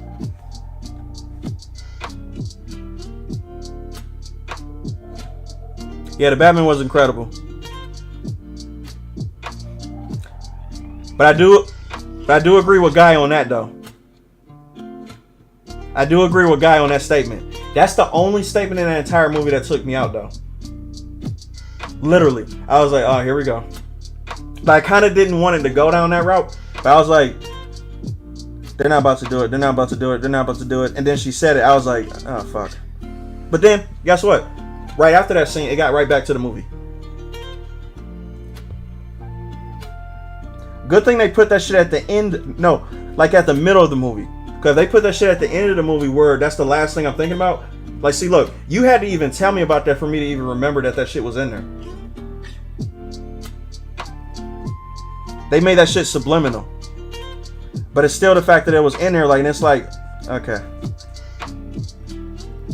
But I immediately forgot about it, though, because, like, the scene that happens right after that was a good scene.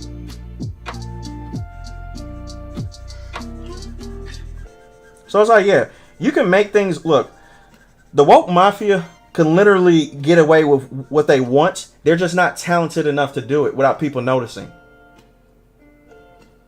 That's the thing. You can literally shove whatever you want to in front of people's faces. You just have to have the talent to do it so people don't complain or bitch or even notice you're even doing that to them. But they're not smart enough. They're not. They're not clever enough to write things cleverly. They just say what they feel, literally. They like, this is exactly what I feel, so I'm going to put that line in there. And it's like, you're not even doing a subliminal messaging anymore. People were experts at this back in the day. How come you can't do that?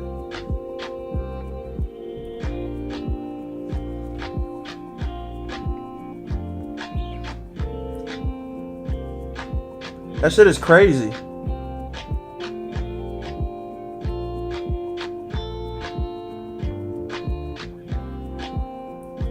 Yeah, the rest of the movie was amazing. I realized that the last two videos I made were both gaming related, but it comes down to me personally not getting. You put a G though, but I think I know what you're trying to say. Telling with this whole black experience, black mentality. I don't want my next topic video to be race related. Yeah, just talk about. You know what's funny though, Maki? Just talk about what you feel on YouTube though. People, like, if it's a genuine thing that you actually feel, just make the video. But if you don't feel like making the video, don't make it. Like, it's as simple as that. There's not a single video that I made that I did not want to make.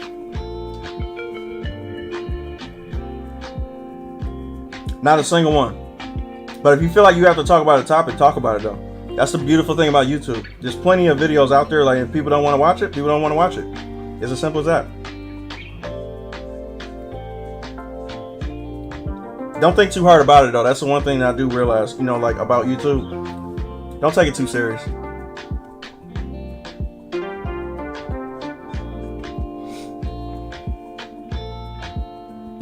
And then when the LE called the dude a bigot for real. I was like, bro, what am I watching? A bunch of Gen Z people wrote this script? This is the fucking apocalypse, and you're using words like bigot? That shit is dumb. You didn't even use that word to last. No. How does she even know that word existed? Right? This girl grew up in the apocalypse, right? Where would she learn that terminology from? You got me asking questions like this now since you took me out the story. Where would you even get that terminology to say bigot sandwiches? How would you even know that shit existed? That's a 21st century term. You weren't born in the 21st century. You're born after the apocalypse.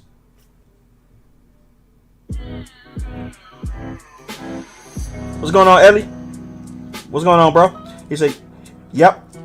This is actually my first thing. I actually did this before I actually started YouTube.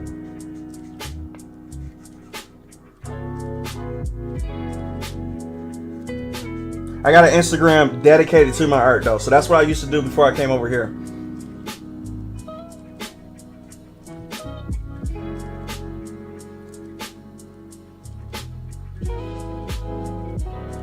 That's right. I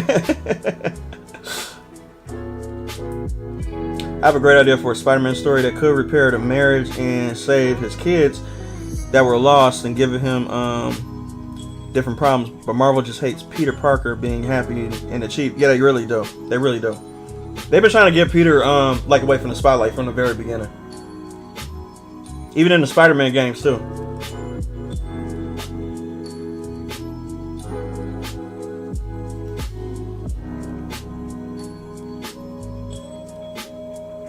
Yeah, both were passionate. The first was about the whole Dale Walker situation and how I believe the East can do black women better than the West games. Oh, okay. Yeah, just talk about it though. Like, if you feel it, listen. Like, if you're not making videos on what you want to make, then what's the point of you doing YouTube? You got to make videos of what you want to talk about, though. Like, and if it's a situation that you do want to talk about that you find important, then guess what? You have a platform and you have a voice. Make a video about it. Who cares if people don't like it? YouTube is free. You feel me? There's a beautiful thing called the click off button. You see that little arrow that's above my video right here? Hell, like, if people didn't want to watch me, they're very free to do so. Like, it's super easy to do so too, though. But guess what? Guess what I'm still going to do? Be making videos that I want to make. Make whatever the fuck you want to make. Trust me. Do it. You'll be happier. Less confliction. You know what I'm saying? Like, it shouldn't be difficult. Appreciate it, L. Joe wouldn't even use bigot. He'll just call him a piece of shit. Absolutely, because that's his terminology. Where the hell did bigot even come from? Oh, I know. From that boardroom lady with the blue hair and the colorful glasses. With the gauges in her ear. Oh, she put that in. She put that line in the game. And you know what's funny? I didn't even have to look at her to even see it. I just heard that line and pictured the person who wrote that line. Like, that's a terrible thing to do from a writer's perspective. Like, if you write a line, like if somebody says a line within a game or a movie, like if I'm not looking at the character and thinking that's convincing coming from the character, but I'm thinking about the person who written it, you failed. You 100% failed. And you are too personal with the story. There's not a single line that's within my graphic novel that you would even think that I would write it. Matter of fact, you would basically just read my graphic novel and you'd be like, who the fuck written this, Jay? From how he speaks? Hell no, he ain't written this shit. You wouldn't even know that I written it. Because it's not about me, it's about the story. The story comes first.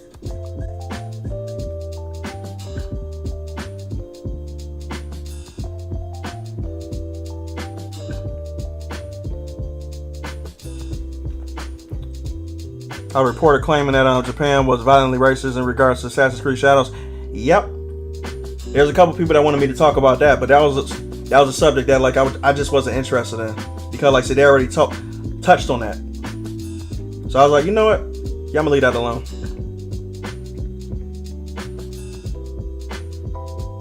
Yeah, hopefully comics are heading in the right direction for Peter. Hopefully.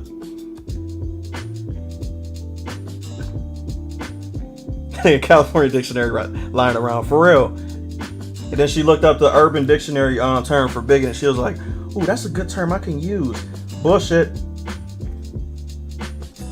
They got writer's room written all over that.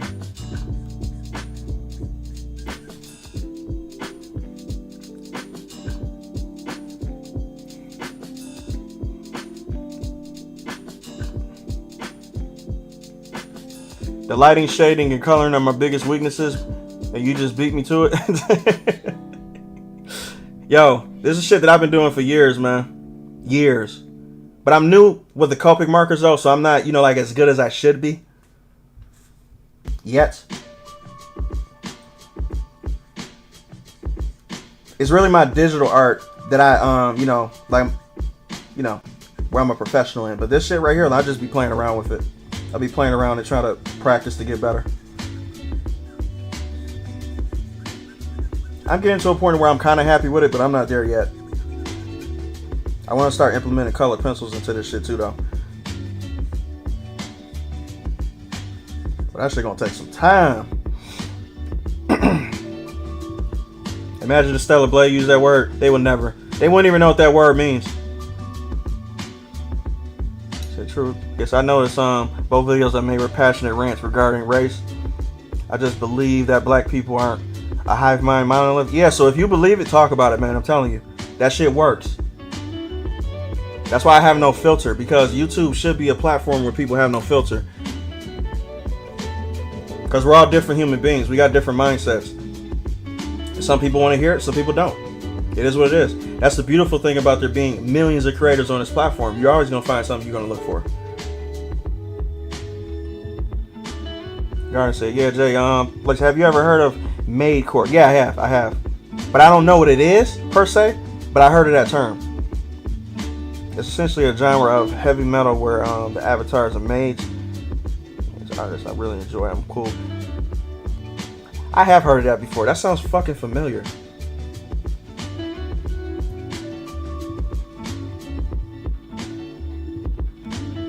I'm gonna send you guys a script in the Discord. Okay, cool.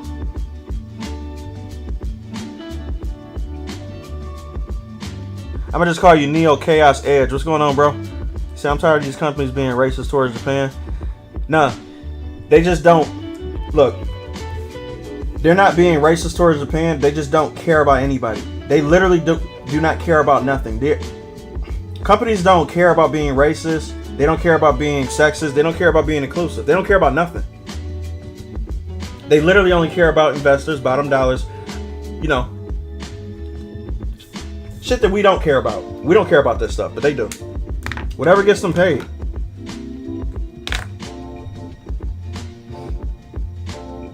Midnight Mass is the shit.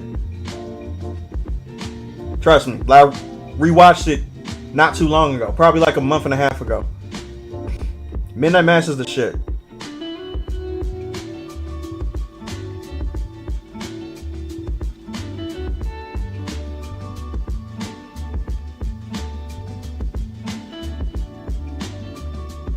He said I wear it made me glitch.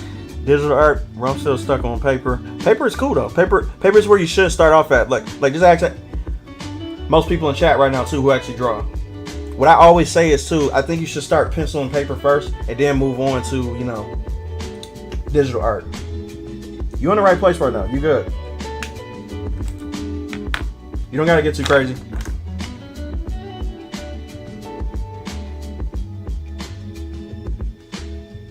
Exactly. They only care about money.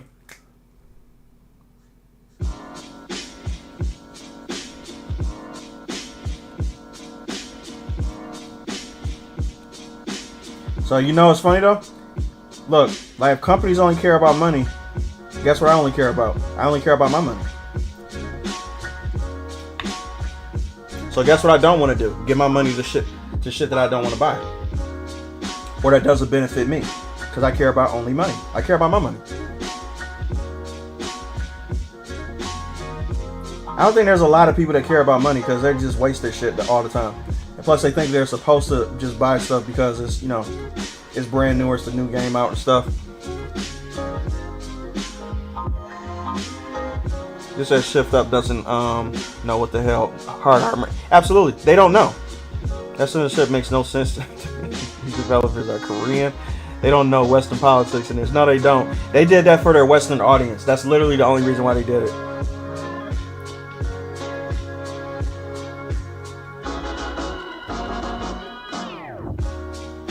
Why does Maycore actually sound familiar though?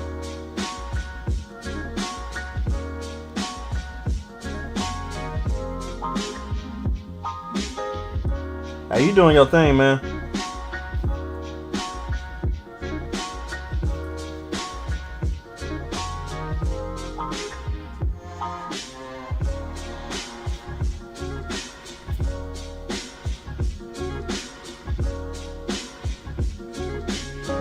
I gotta be careful with this one right here because this shit is a little bit darker than I thought, but it's still good.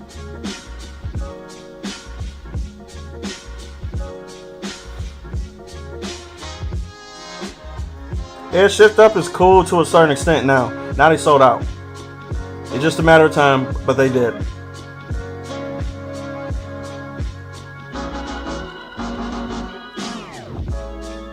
Before I send the scripts, where should I send them? I don't want to send them to the wrong place. There should be a place within my Discord called what's the name? Sharon. Let me see, man, for real. How the fuck I forget my own fucking Discord shit? 1 second, man. There should be a place for us to send what's the name, like our ideas and stuff though. I'm doing that bullshit. Hold up.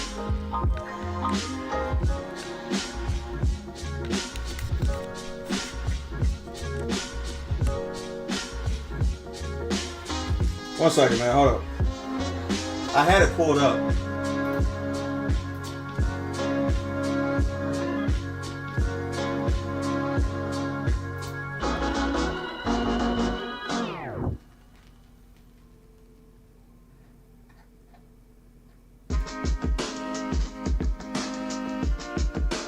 Oh yeah, you can send it to Creative Concepts. There you go.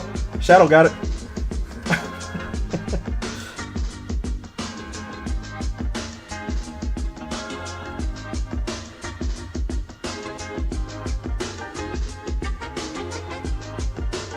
I always take a piece of paper where I test the markers I'm going to use so I don't get the wrong colors. Yes, I normally do that, but I was confident in this color right here though, which is actually still pretty good though. Like, this color is cool.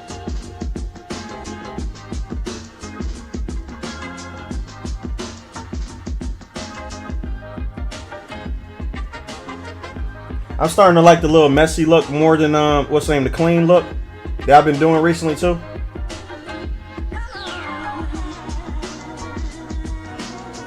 Oh shit.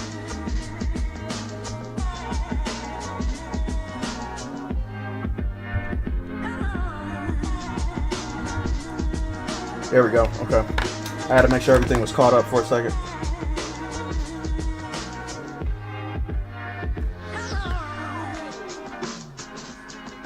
I could just blend all that shit in.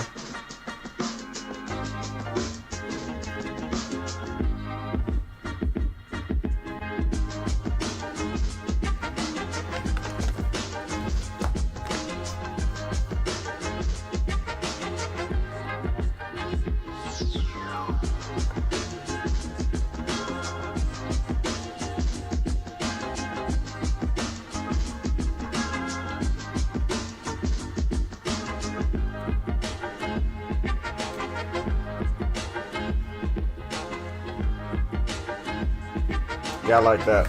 I like that a lot, actually.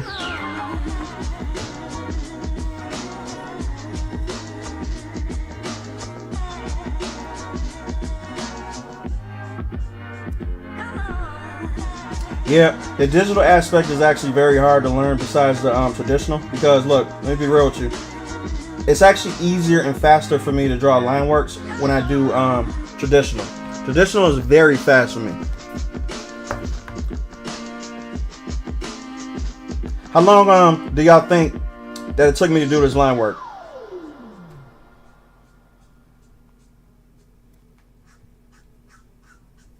I'm just curious, just so y'all will know.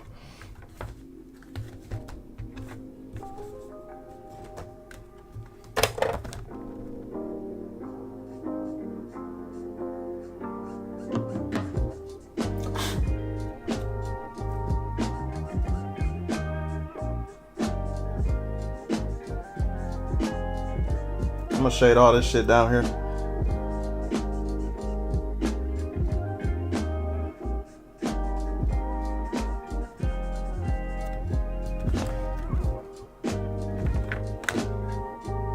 I usually do traditional when I go over a little on digital. That's good. That's smart, actually. John the artist got it. Y'all were close. That's real. Yeah.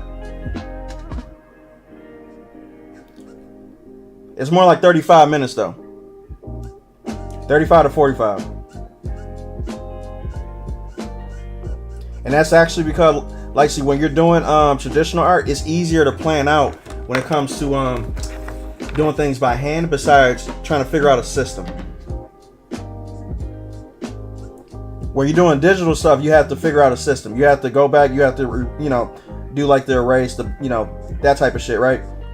Plus, too, when you know you can make mistakes, you tend to be slower, not taking it serious.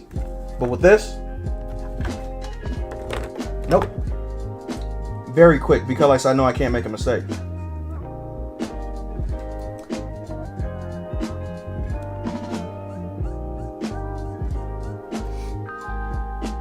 Cool. Good shit, baby. Baby spikes. If not 30 minutes, 35. What's the brand of those markers? Copics. Gotta get one of those, but serious. The female anatomy is hella hard for me. It's actually very easy for me. I only know male anatomy because I'm a guy. Well, yeah, true. To tell you the truth, like, the best people to draw females are females. I'm just gonna be real. But you have to do a lot of studying. I'm telling you right now, a lot of studying, and plus just you know, just understanding the body in general. Like it's all the same. Once you know how the body operates anyway, like it just follows suit.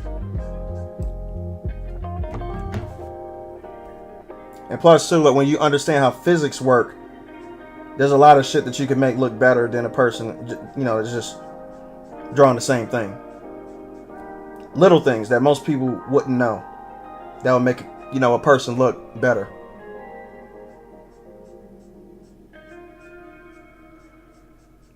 There's a lot of people too, like, who don't even understand why they find certain things attractive. They just know that certain things actually look good, and they be like, oh, that looks good, but how do I make it look good?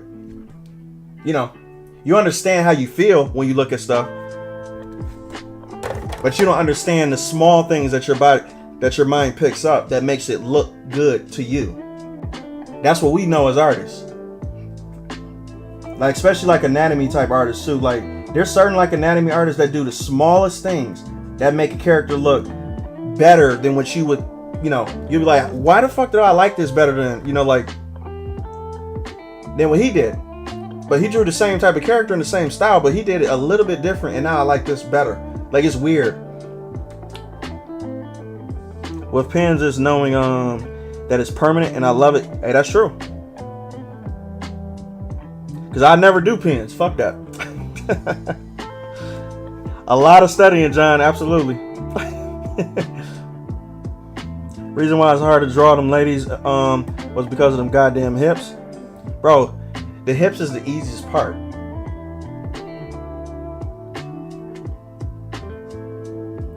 Drawing thick women is way easier than drawing fit women. Let me put it like that. Like a foot, you know, like a fit woman. Way easier. I know y'all like, how is that possible? Oh, simplicity is harder, especially when you're used to doing more detailed stuff. Simplicity is always going to be harder. That's why some people have a problem with drawing children, because they don't know how to simplify things to get it to look less detailed when their mind automatically goes, go big.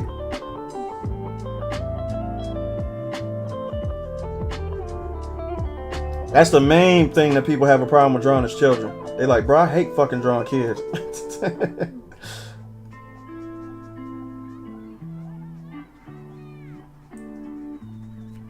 But I gotta do them for my story though, because, you know, there's not just adults in my world, it's kids.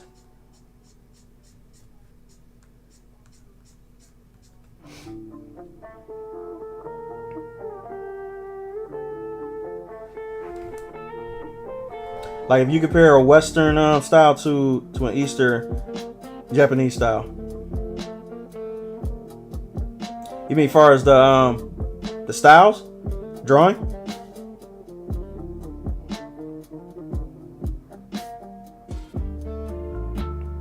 Nail the little details and watch everything pop right in front of you.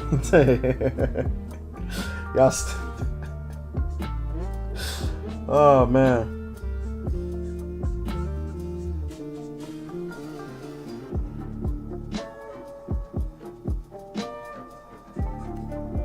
I'm telling y'all, it's the little things in art. It is never the big things. The big things is never going to be the ones that's going to get you to be like, oh, wow, that looks amazing. Never.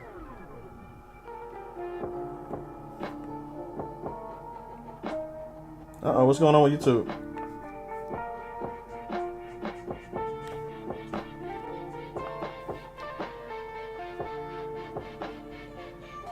That's kind of the reason why I had to postpone the live stream too, was because YouTube was acting stupid.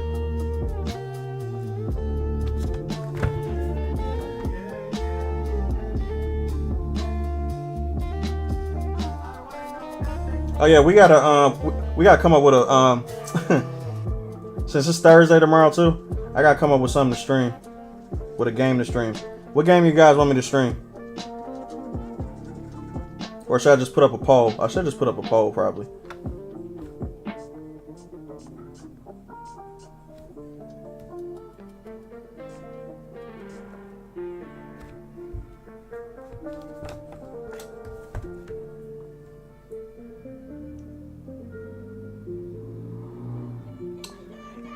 Yeah, most people don't know how to draw mechanical things at all, but guess what? That's my specialty.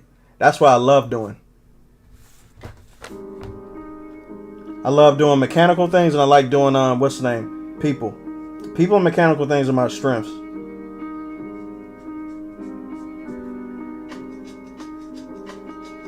But tell me to do a background, my mind is malfunctioning. Which I still can do, I just don't like it as much.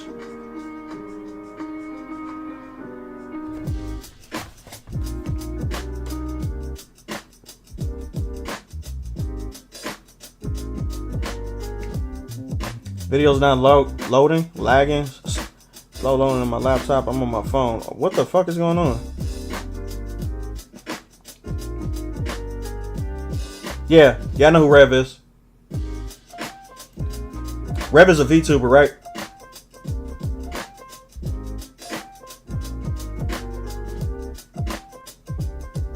Another thing I also try to avoid doing with my writing is only doing things in a story simply because it looks cool. Yeah, that's true.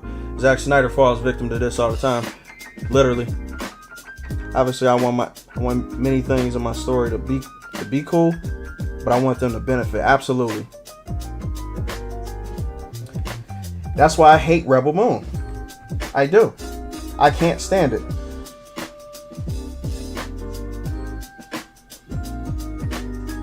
And you talking to a Zack Snyder fan right now. I was super excited for Rebel Moon, but that movie is peak Zack Snyder. Like literally. Like if he didn't have no type of chain links on him at all, just free to do whatever the fuck he wants to do. You get that shit. And it's like, okay.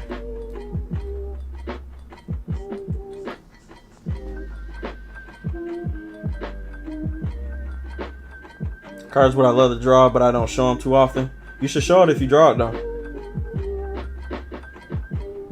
You want to see my Ultimate Valby? Oh, she's amazing, too.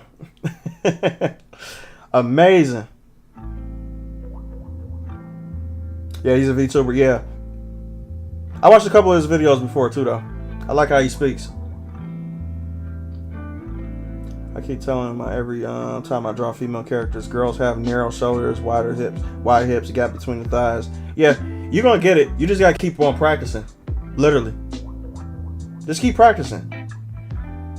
Because it's not going to happen overnight, too, man. Like, you have to completely reprogram your brain in order to be able to draw females accurately.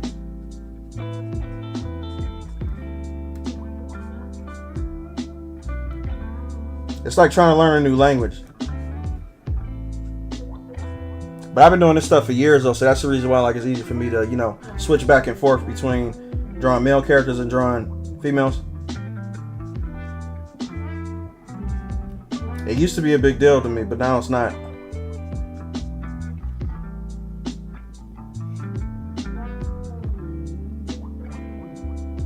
The story I want to make is about street racing. Interesting. So in perspective and emotion as it come to play. Yeah, that's literally perspective. Good luck to you, because you're gonna be drawing backgrounds like crazy. The director's cuts are much better. Yeah, they are, but they're still shit movies. 100%. Zack Snyder don't know how to write. He just know how to show, which is cool. But when you're creating a world like Star Wars and stuff like that, you need to be able to write a story, because Star Wars just have better storylines.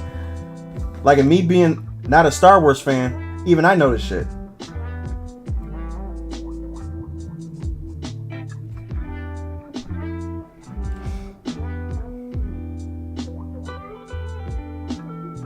And there's a huge battle. I don't want it just to be a spectacle. I want it to be impactful for the characters in the world.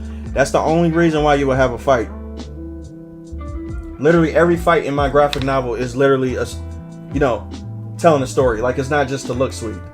There's sweet moments, but the story comes first. Period.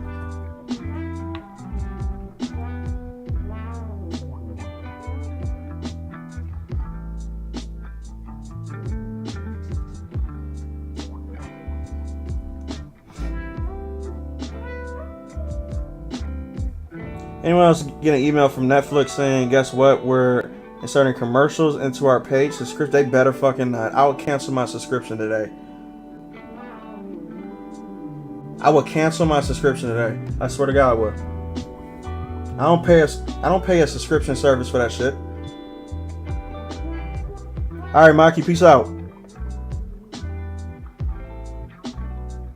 Exactly. When you competing with the likes of Star Wars, Dune, Star Trek, they all have good writing. They're excellent. You have to bring your A game in the writing department. Zack Snyder does not have that. I'm sorry, he doesn't.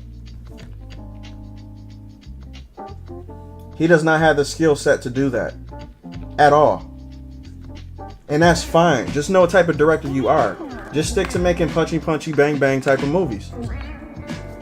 You're good at those. That's your talent. But if you try to overstep your boundaries, you get shit like that.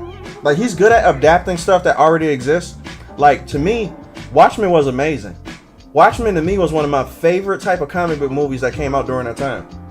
He did an excellent job with that movie. And that's because he already had the writing down pat. The writing was already there because the graphic novel existed.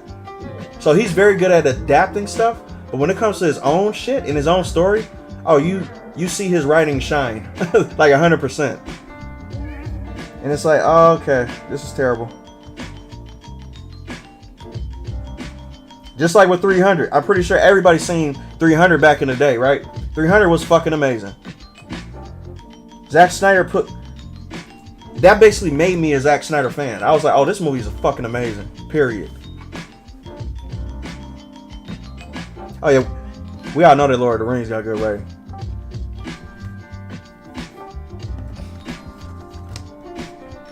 But he needed to just stick to developing stories that already exist. That's his strong suit, though. He's good at that.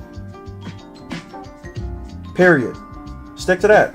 Don't write anything. Just come up with the visuals, come up with the world building and stuff like that. Do your little slow-mo shots here and there, but, you know, not too much. Because Rebel Moon had unnecessary slow-motion shots of people fucking farming grain. And it's like, why are we doing slow-mo shots for grain? I don't want to see this shit. Why? Why are we doing this? Why are we having a slow-mo shot of fucking capes dragging on the floor? I don't want to see that. Like, that's stupid. Like, you're literally, like, if there was no slow-mo shots in Rebel Moon, the movie would literally be 2 hours long, but the original movie was 3 hours. And it's like, there's no point of these slow-mo shots. Like, what's the point of it? Just because it looks cool to you?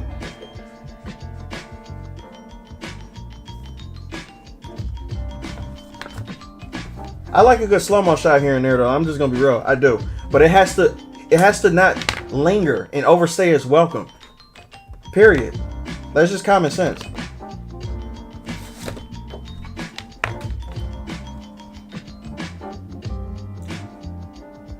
Yeah, Zach does it better when he's adapting stories. 100%.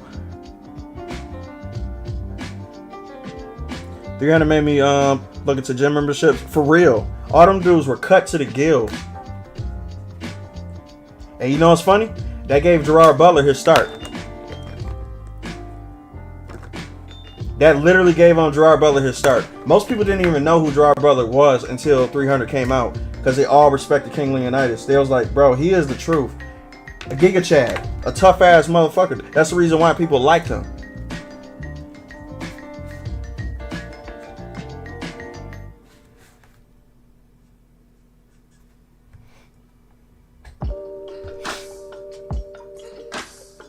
Watch 300 in 7th grade history class. You was able to watch it in history class. There's no way they would show that shit. Here are some slow-mo shots of sex scenes too in the director's cuts of Rebel Moon. That's crazy.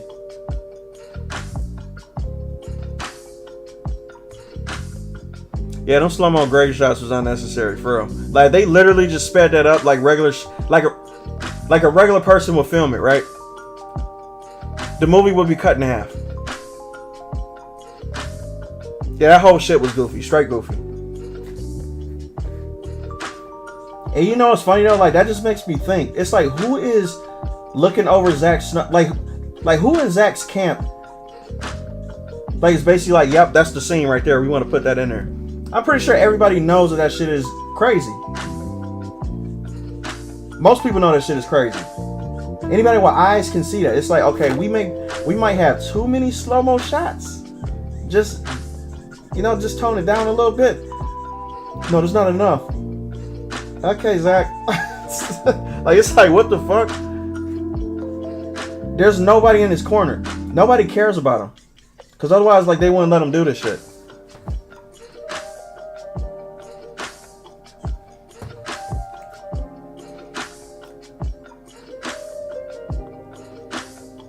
.300 had some pretty great lines. Oh, absolutely, because it was actually a story before. Zach didn't write a single line in that movie. Not one. Maybe some ad-lib lines and shit, you know, here or there, but that movie was based off of a graphic novel. 300 was a graphic novel by Frank Miller. So he really didn't have to do much.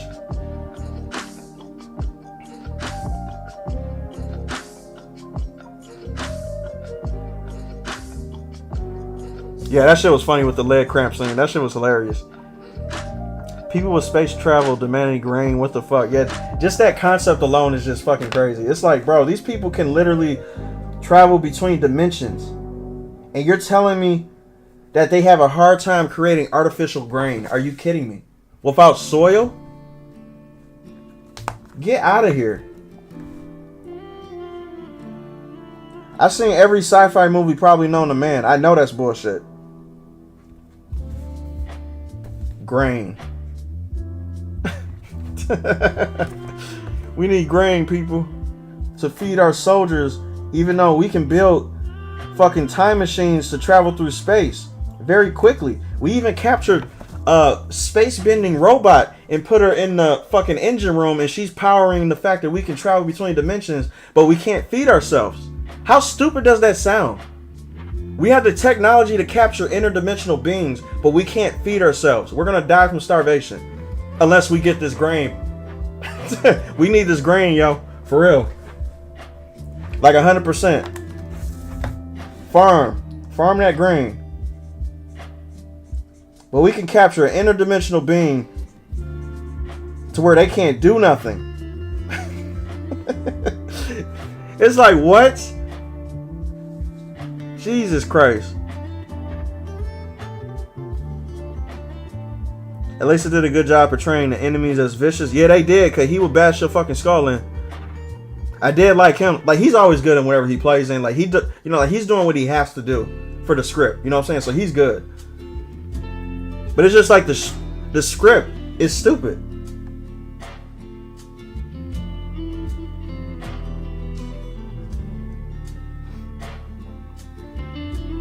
We demand strawberries. I noticed one dude wasn't able to hurt the Admiral, yet Korra was able to. Yeah. It's dumb. Peace out, Allie. Have a good one, man. Get the clothes clean, bro. Oh, absolutely. I'm going to keep the art up, man. Non-stop.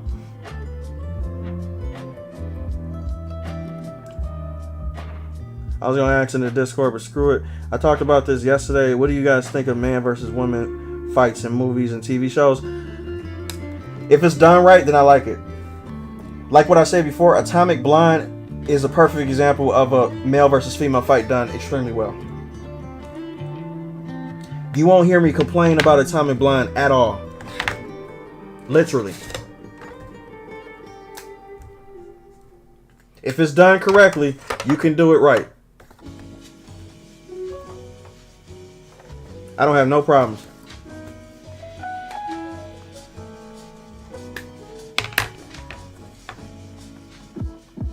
I think Atomic Blonde did it good. Like, and there's this one movie called Revenge. I'm pretty sure you guys probably haven't even heard of that movie. But it's a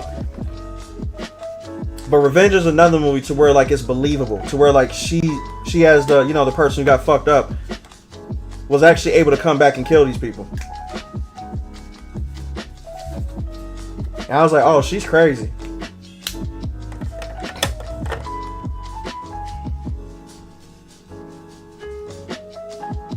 Yeah, Atomic Blonde was amazing. For me, I'm tired of man versus woman fights. You only tired of it because, like, you haven't seen a good one. Because, like, when you've seen so many bad ones, you're going to get tired of it. Because you're going to be like, okay, here we go again. Here's another trope. What, like, she's just going to be able to punch somebody and just drop them? Now, see, look. Like, the whole Mary Sue type of thing wasn't existing, I guarantee you most people wouldn't even care about those fight scenes. But they're all done terribly. That's why the only movie I can think of is fucking Atomic Blonde. There should be 1,000 Atomic Blondes when it's done that, you know, that route. But it's not. There's a bunch of Mary Sues that are just able to beat up men even though they're physically weaker. So that's the only reason why we have a problem with it.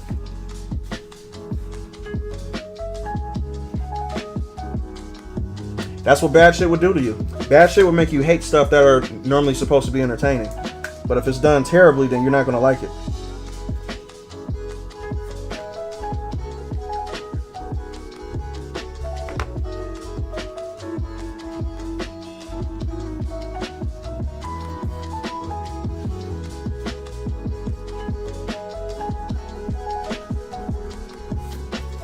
Oh, yeah.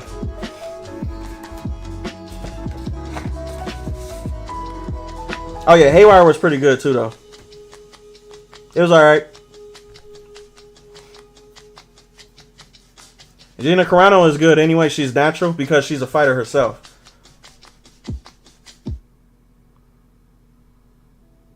Extraction 2 was amazing. Atomic Blonde were both examples that did it right. Yeah. There's a series called Revenge. It was okay. And the first episode of Fallout. That was a good fight scene too.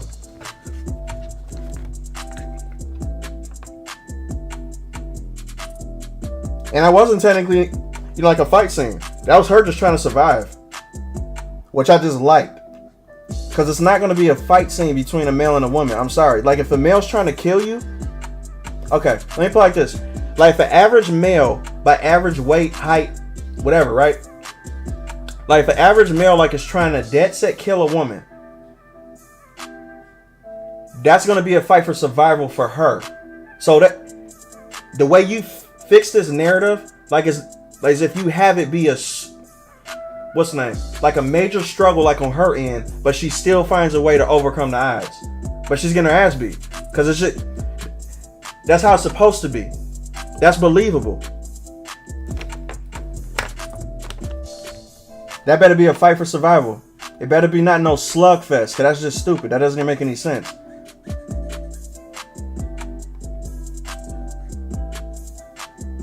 I don't want to see them exchanging punches. That's weird to me.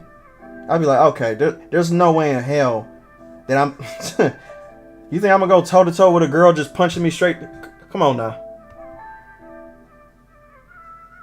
I fought dudes bigger than me. There's no way in hell that a girl is going to be having a slugfest with me. That's impossible.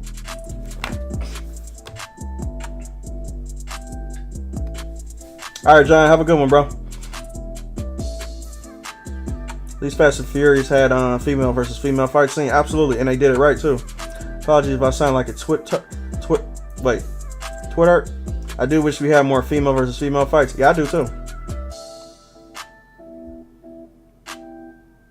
Female versus female fight scenes are amazing when done right. Now let me just get Fast and Furious his props here. They do female versus female fights very good.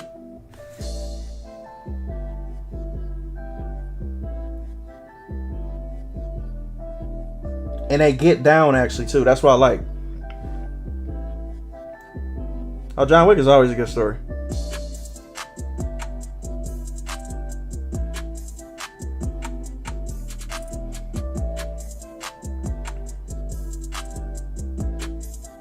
Manhunt too.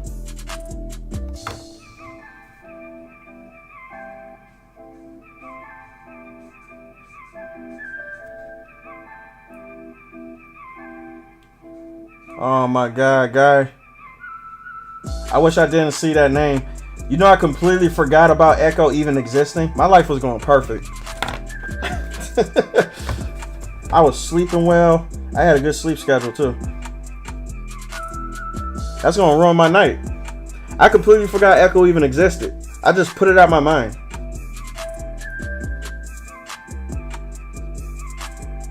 It looks so fake and forced. It's like, what the fuck?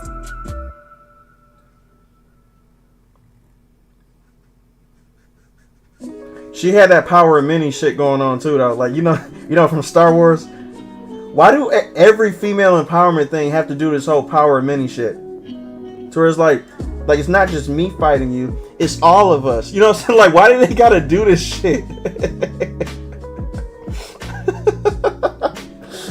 Oh my god, come on now.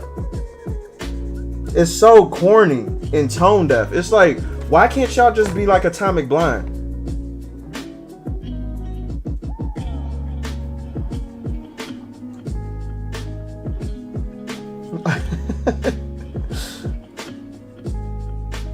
It's all of us. I'm like, shut the fuck up, man. Whoever wrote this shit?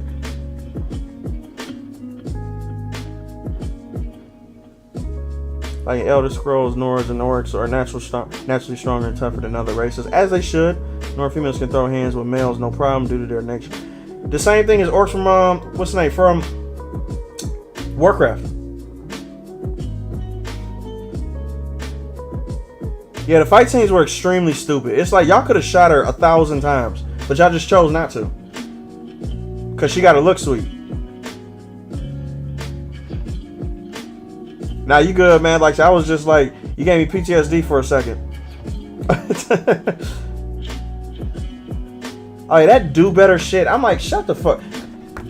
That reminded me of that speech that Captain America gave. What's the name? The president. What's the name? Who was that person he was talking to at the end of that show? I was like, bro, who is this speech for? Trying to change the word terrorist, and it's like, no, they were clearly terrorists. But since you want to be inclusive and preach to your crowd and shit, all of a sudden it's like, oh yeah, they're just misunderstood. Don't use the word terrorist. They're literally blowing up places. What do you want to call them? Like, what the fuck you want to call them? Captain Inclusive? Yeah, the senator.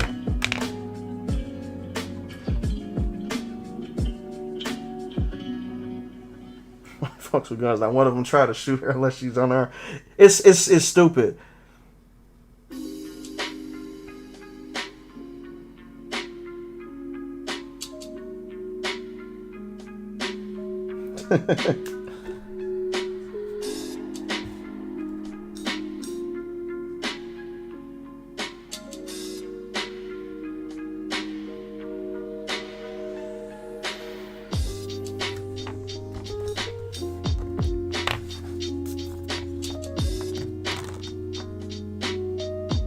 Shit.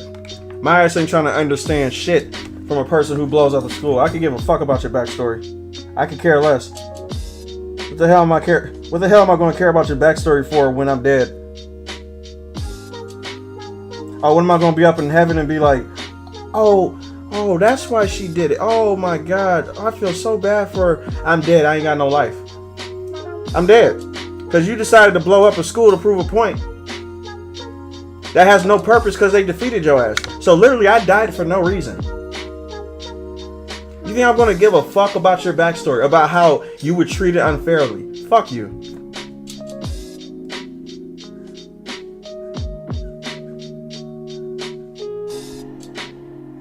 Hell, like, at least Joker had the decency of blowing up a hospital with nobody in it.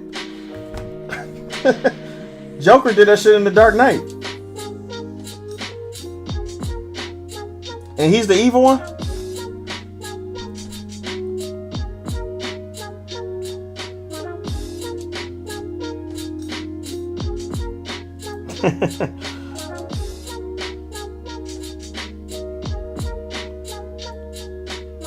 And the fact that she passed her powers to her grandma and her friend only for them to start bodying dudes twice her size. It's stupid. I'm sorry, that's funny as fuck the way you put it, bro. Because like, that's all things you don't have to be doing is put in perspective. Because like, we understand that the shit is stupid. We just have to hear it differently for it to be like, oh, okay, now I understand that it's stupid. Most of the shit is dumb. Like, dumb as fuck.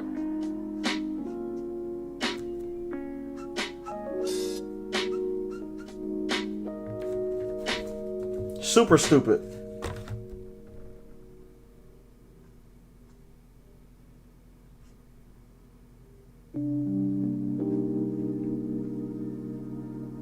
That don't mean that I don't like stupid movies, because sometimes stupid movies be entertaining though. Those are like shut off your brain type movies. Now I do like that, but those movies are intentional. 9 times out of 10. When you make a movie that's not intentionally stupid, that's when I'd be like, okay, you didn't want this to be bad, so it's just awkward now. It's just you didn't want me not to, you wanted me to cry during the scene, but I'm just not because it's not, it's not impactful. Now I feel bad.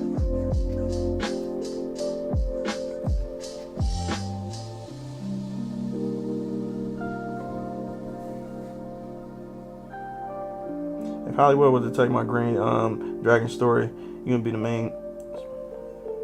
Yeah, they would definitely turn him to a beta male, 100%. That would be the requirement, actually, though, too. Especially if you're getting a budget donation from a investment firm or a company that invests in movies and stuff. They'll be like, okay, we want this in the movie, we want this, we want this, we want this, and we want this. That's why you don't want to receive funding to create a movie, because anybody who has the highest bidder could tell you exactly what to do with it. Otherwise, they're going to pull out. Because they know your dream coming true is based on them, whether they give you money or not. That's why I don't want to be dependent on shit. I want to self-fund everything, because I want to have the last say in everything.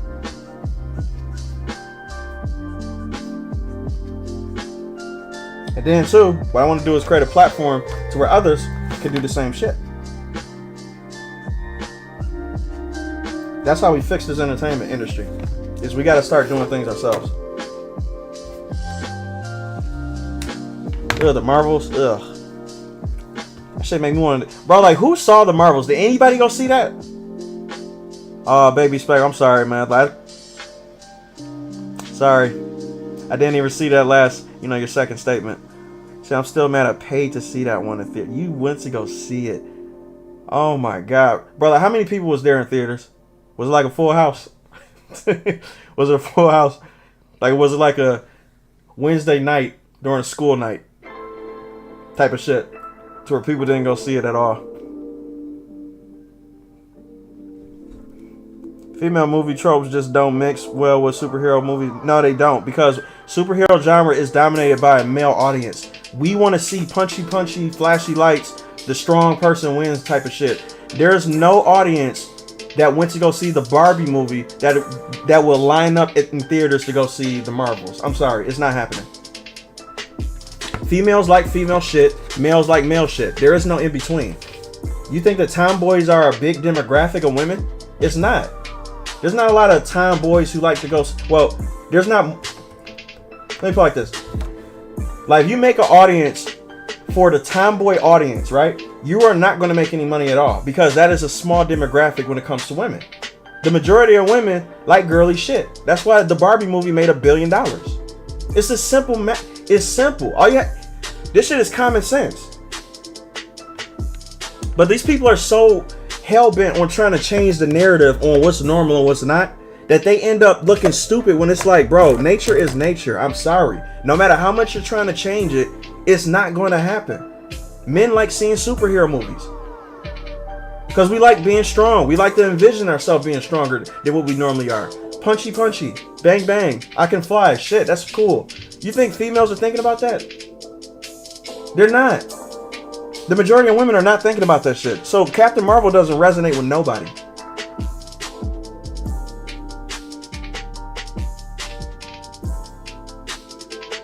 They're so stupid.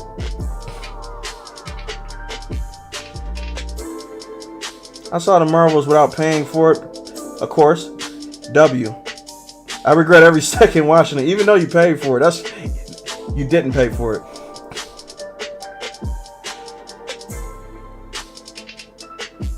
Never bother seeing any MCU after Endgame outside of No Way Home. No Way Home was extremely good. That was actually the one Marvel movie that made me consider, like, oh, they might be doing something good. And then the next one after that was Deadpool. That was the only 2 Marvel movies I've seen.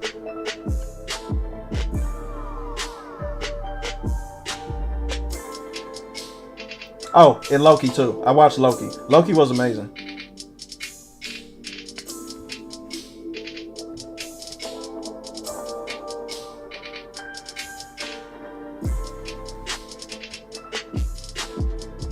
They make them simp for them.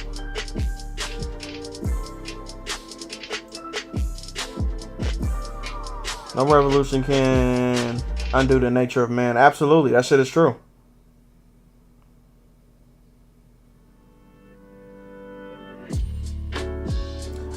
I believe sticking male action hero movie tropes into the Princess Diaries, that wouldn't work either. No, it wouldn't. They'd be like, what the hell is this doing in my movie? And rightfully so, because it's made for women. It's not made for us.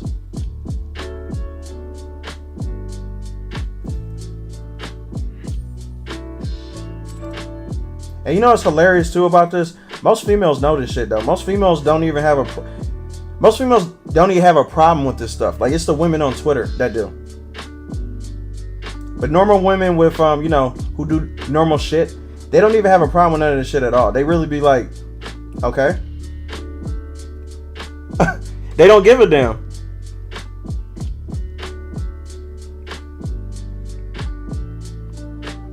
I forgot about Shang-Chi too though. Shang-Chi was actually extremely good though. There's females out there that likes comics, but that's the minority. Yeah, they're a very small minority of people.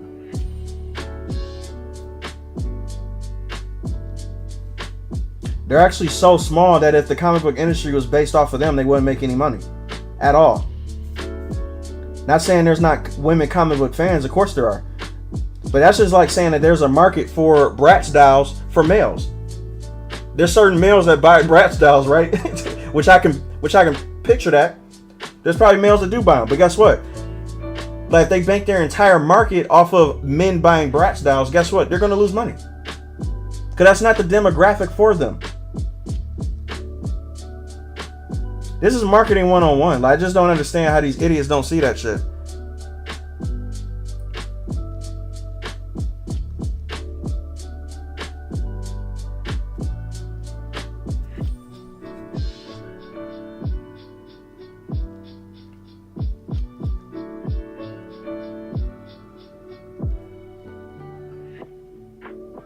Man, there were so many nurses at my job dressing up as Barbie, man. Going to go see the Barbie movie. And they're like, we're going to go see Barbie. I'm like, y'all have fun. I'm going to go see Oppenheimer. How about that?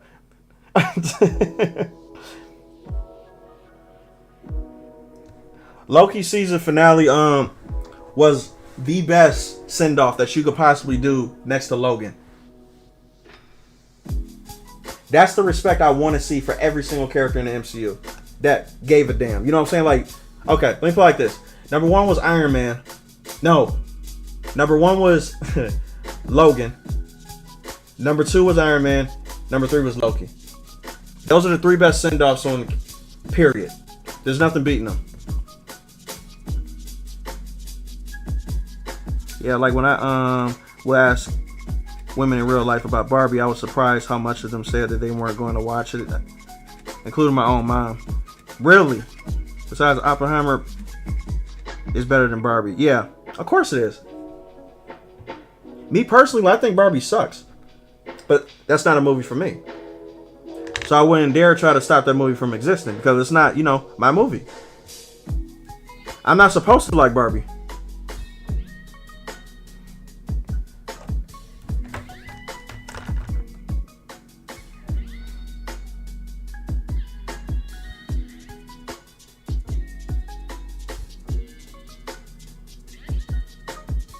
Oppenheimer was light years, and I mean light years better than Barbie.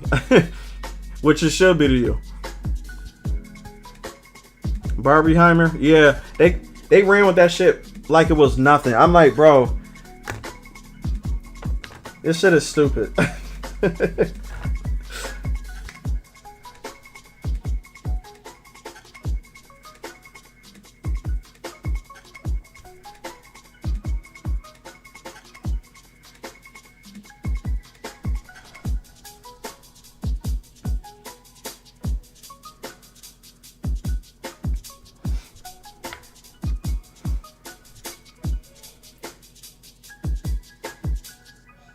That's crazy.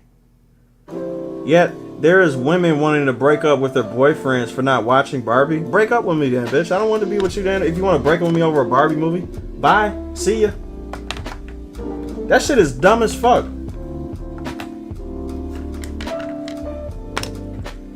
That's actually real? That can't be real.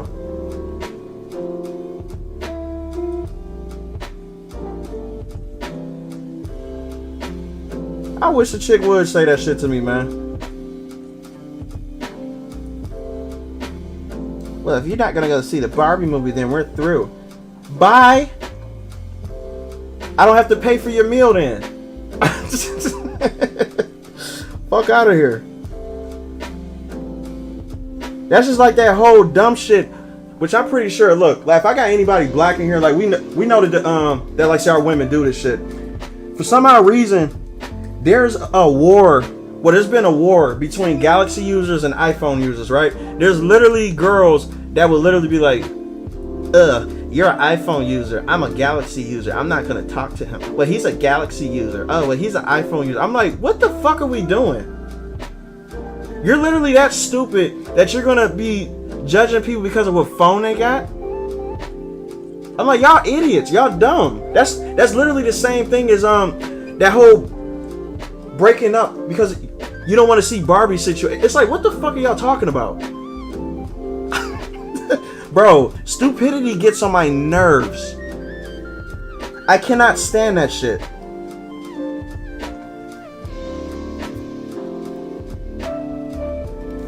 That shit, bro, that, I swear to God, if a woman said that shit to me.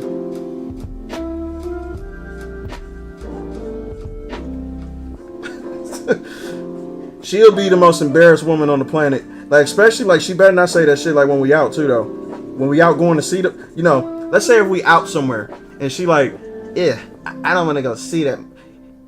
We're done, because you don't want to go see the Barbie movie. And I was like, bitch, what are you talking about?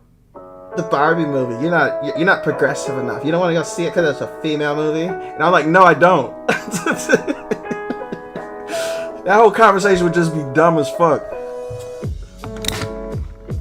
Straight up console war fanboy shit. That's literally, yeah, that's as stupid as basically saying that you're dumb because you like Xbox or PlayStation. It's like, what is the point of this? How old are we? I can't believe that was a thing. Yeah, like when the movie came out, you hear women breaking up with their boyfriends. Hey, you know what? They're better off too. That movie saved a lot of relationships and they don't even understand it.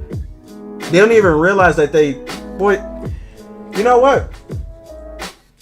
Barbie was a good thing that existed. That movie saved a lot of men from stupid ass women that actually did that shit. And guess what though? Like, so I say the same thing about men that did this, that would do the same dumb shit to women for some dumb decision like that. I'd be like, well, that saved you a headache. All right, what the fan art? Peace out. Silly reasons. Really goes to show how much they care about their relationships. You know what it is too, though. Like most of them do it for you know, like TikTok purposes and social media purposes. I guarantee you, if social media didn't exist, they would not be doing this whole, well, let me break up with you because you don't want to see the Barbie movie. That's just like that whole trend I'm pretty sure y'all seen on TikTok about how women would not get out the car because their date took them to the Cheesecake Factory. Like, and they're acting like that's like a big deal. So they take their phone out and start filming them. If social media didn't exist, 90% of these problems wouldn't even exist. But they care about how they look on social media. That's the reason why they do this dumbass shit. Like, and have an issue with it. There's no way in hell that if cameras didn't exist, you would be taking out your phone and recording me. Oh, he took me to the Cheesecake Factory. He's supposed to be balling. He's supposed to be this. You take me. Look at me. I'm beautiful. The only reason why you're doing that shit is so you can post it, so you can feel your narcissistic needs. I'm not gonna be a part of it. I'm gonna drop you off at home without saying a word. Oh, where are you taking me? You're taking me home? Yes, I'm taking you home.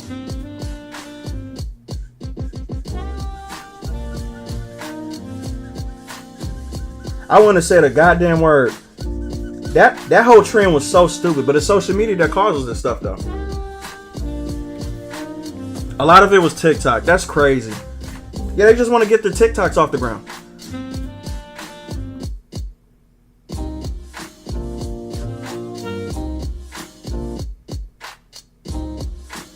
For real, yeah, like going to get coffee on the first date. It's like, what the hell is wrong with getting coffee?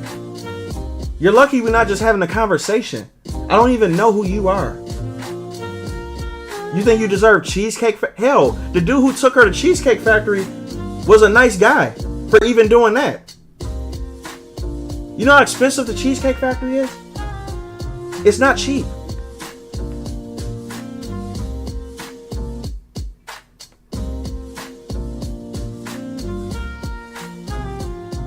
Narcissistic, man. And that's only the internet people. Because real life people don't act like that, though. But I'm telling y'all right now. That's why, like, say, I would like for most people to not be like, you know, yo, like, see, all women is like, no, they're not. Like, it's the ones that's on the internet. The ones that's on the internet that actually care about their social media presence. Those are the ones you want to stay away from. Because they would do stupid, slimy shit. Men included would do stupid, slimy shit just to get noticed. And it's sad.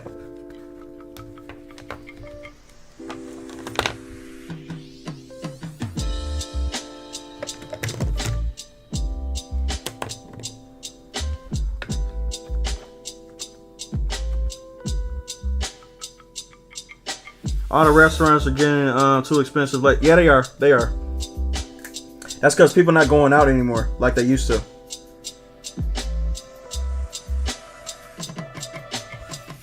And it happened because of COVID. COVID started it all. I remember hearing stories about how people used to go on picnics and dates. Absolutely. That's how I am as a person. I'm a simple type of person, though. I do the whole, you know, let's go for a walk. Yo, let's chill. Let's do unique shit besides just, you know, yo, we'll pick you up at 8. I don't do that shit. And guess what? Most women respect that shit more than be like, yo, like, so I'm going to take her to the most expensive spot because guess what? You're going to be labeled in her phone. I've seen this shit too. A lot of women tell me this stuff. They literally show me in their phone, this person has a food emoji next to his name because I call him whenever I want free food. Literally, this happens all the time. And guess what? The dude who she was talking about, and these are people at my job, right? They will come up the next day, and I'll be like, this poor man don't even understand that he's being used for food. He don't even understand that he's being used for food, and she just told me. But I'm not going to tell him. Because that's my homegirl. So I ain't going to tell him at all. But it's just fucked up, though. Because, like, see, that's how it is.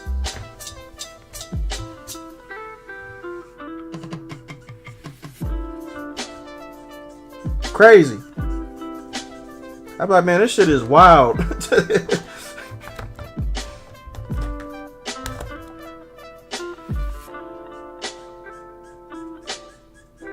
But it's also what you accept, though, too, though. Like, if you accept disrespect, then guess what? People are going to disrespect you. Like, that's just across the board. Women, men, business, friends, family. You know, like, it doesn't matter. Yeah, poor. Bro, poor. Riding bicycles together. Exactly. Simple shit. Bro, women love that type of stuff. You just have to have the balls to be confident in inviting them on those type of dates. Because, like, see, most men think that they have to invite the woman to the most expensive restaurant to get them. And it's like, no. They know that you're going to do this stuff because you're praising them. You're just going to be an emoji. You're just going to be a food emoji in their phone. Like, if you do that. But if you're a person who have the balls to be like, yo, listen, there's this nice little area that got this little, you know, this little trail. There might be an ice cream place on the way too. Let's take a walk. Let's take a walk. It's a beautiful day outside. Let's take a walk. Oh wow, like, I ain't never been asked to take a walk before. I'm like, yeah, let's get some exercise.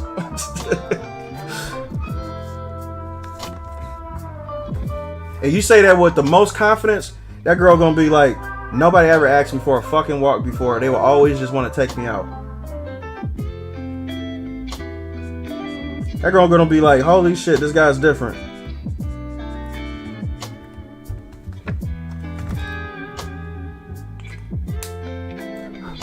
Now you take her for a walk, she'll think you Jeffrey Dahmer. Well, you better not give off Jeffrey Dahmer vibes.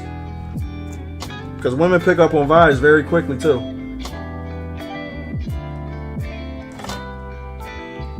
extremely quickly.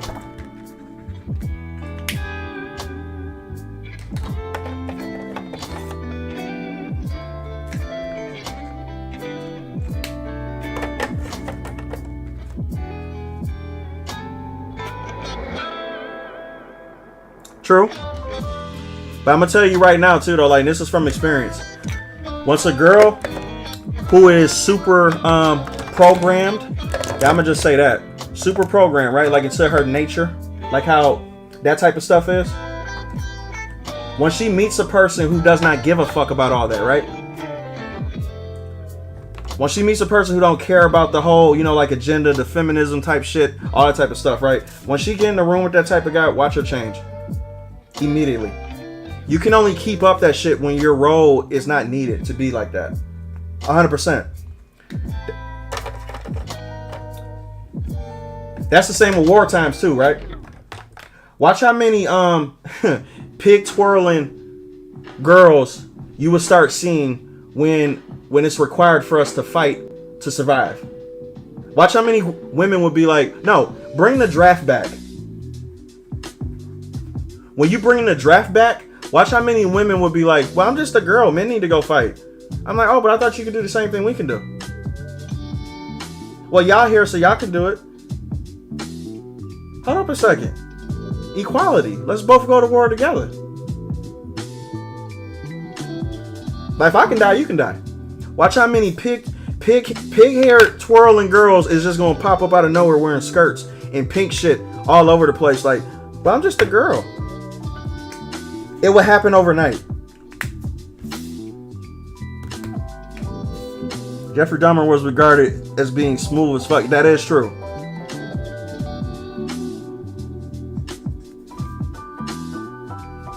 That's the scary part about that dude too, man. Is the fact that he was smooth talking. Where's my other fucking marker at? I might just keep that open like that too, though.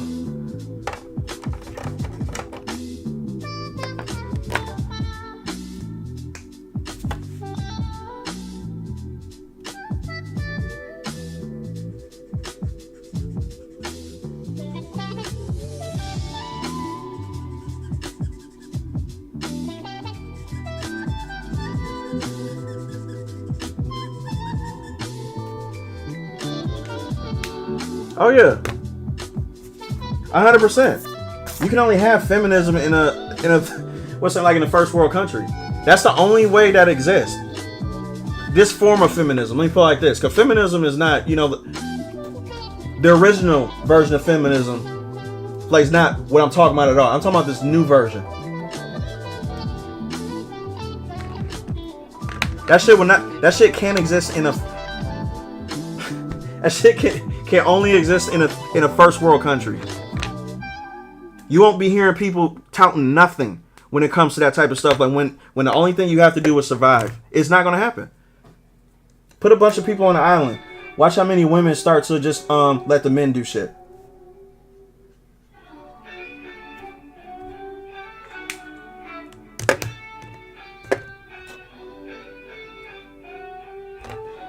I hate to be abrasive like that, but it's just the truth. I don't know what y'all want from me. And here's the thing. I'm pretty sure we all know it, though.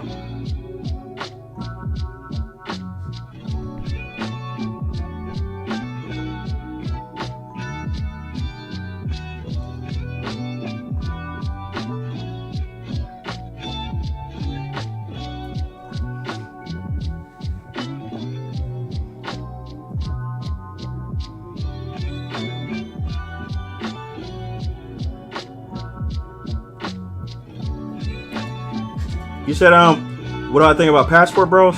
Oh, nothing. Literally, absolutely nothing.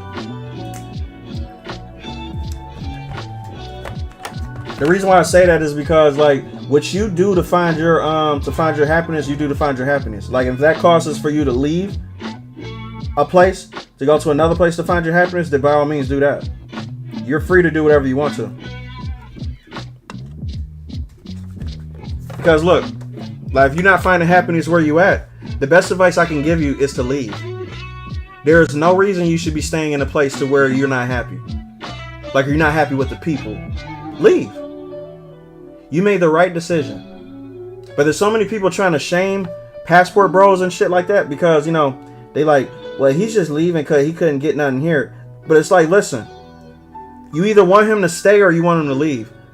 You obviously didn't, you know, wasn't checking for him like when he was here. So he went somewhere else where he was liked. So it's like, why are you talking shit about him now since he went and found happiness? You just want people to stay miserable. That's all it is. There should be nobody that has a problem with a passport bro at all. Because guess what? He's not living your life. He's living his life. Finding his happiness. So let him do his thing.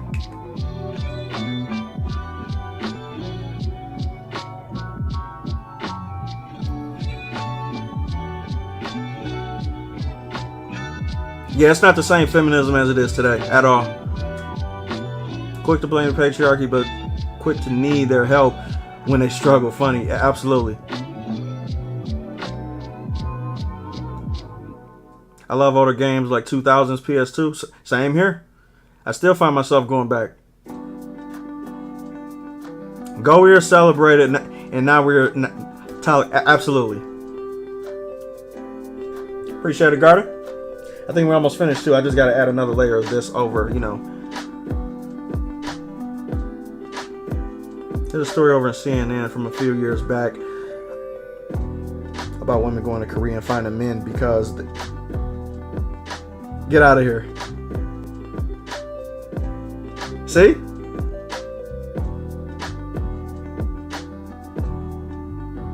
Same across the board. So it's like, don't make fun of them if you do it too. Most American women are miserable, but it's from this. It's from social media. It's from social media and expectations. When you have fives thinking they can get tens because to kid, look, let me put the blame on us a little bit, right?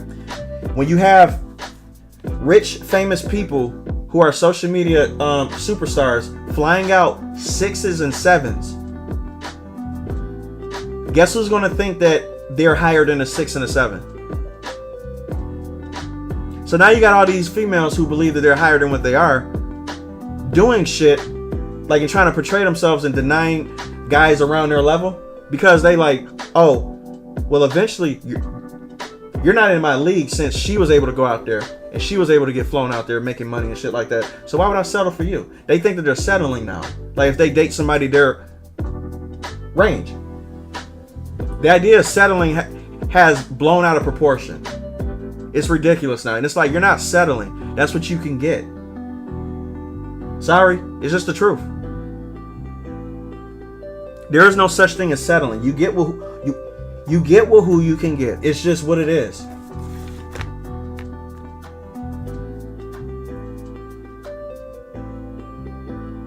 The women going after the female Olympians, men and family is ridiculous. Yeah. Oh my God. Yeah, I heard about that shit too. I was watching the combo of man, I miss the days where it was a unique game. Oh, for real? I forgot about that game too.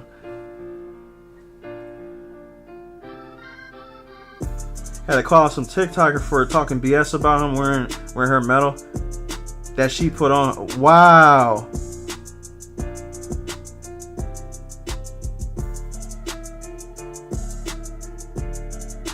That's crazy, man. It's like, what the fuck?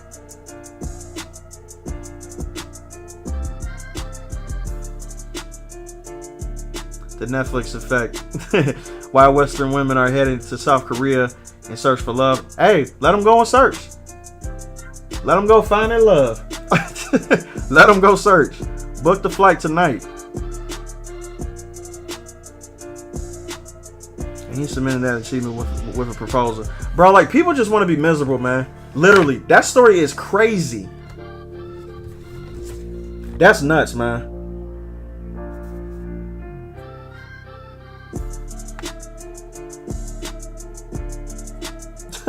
Jesus Christ.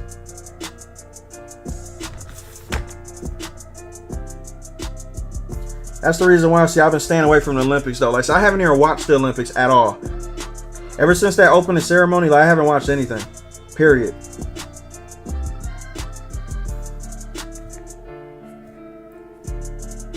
And I saw that shit at work.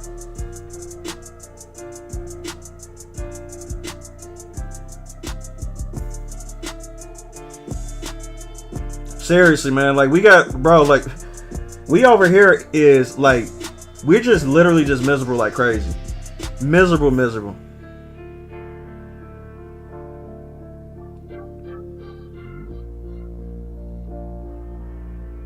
Yeah, sorry, man. Like, so I couldn't do it after that opening ceremony. I'm just being real. And I just haven't talked about it ever since because, you know what I'm saying? Like, when I don't like something, like, I just don't watch it. I just move on.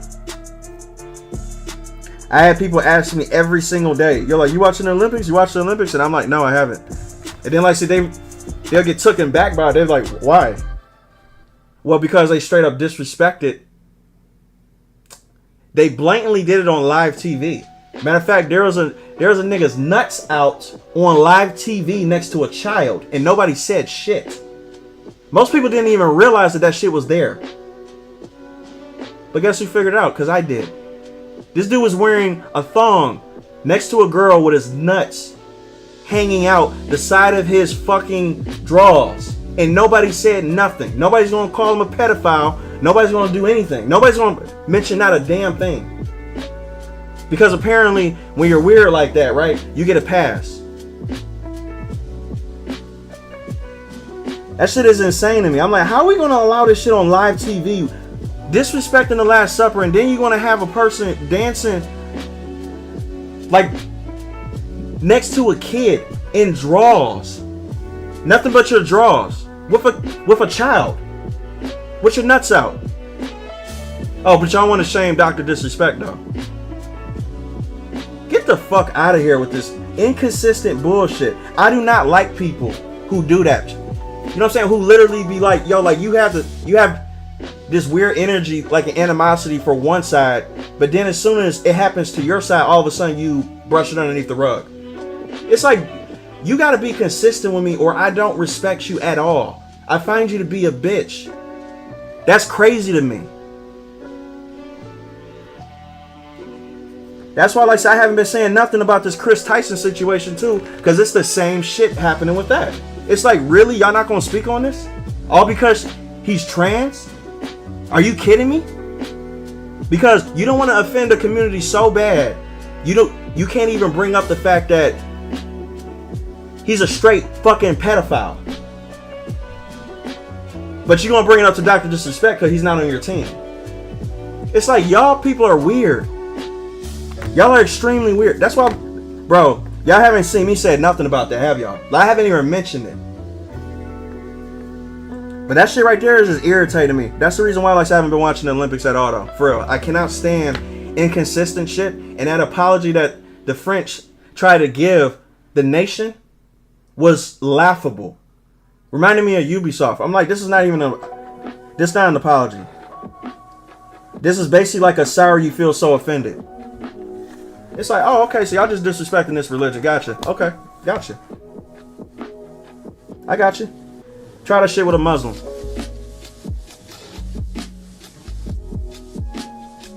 Watch and see where that goes.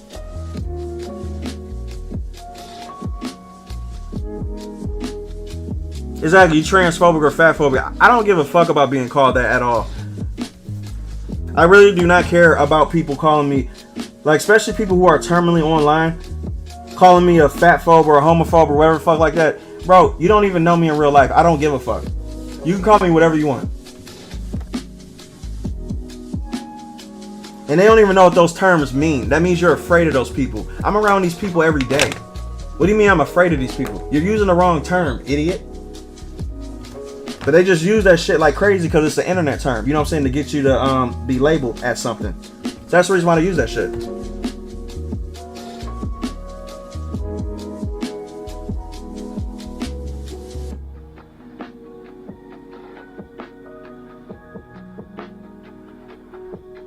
The fact that they're more concerned about the guy's fucking pronouns instead of the evil acts that he does is insane. That's the reason why I'm calling him a he. Because I don't respect him at all. I don't. I do not respect him whatsoever. I'm not gonna respect your fucking pronouns. You can suck my dick. I'm not doing it. Period. These people are crazy as fuck. Apologists for a pedophile. What are you doing? This video is getting demonetized.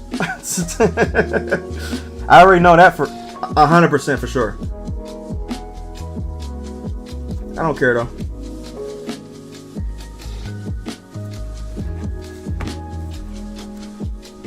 Here's the city of love, but they misunderstood the type of love you can have. Absolutely. You can't have nuts being in front of kids. I'm sorry. That's not love. That's creepy.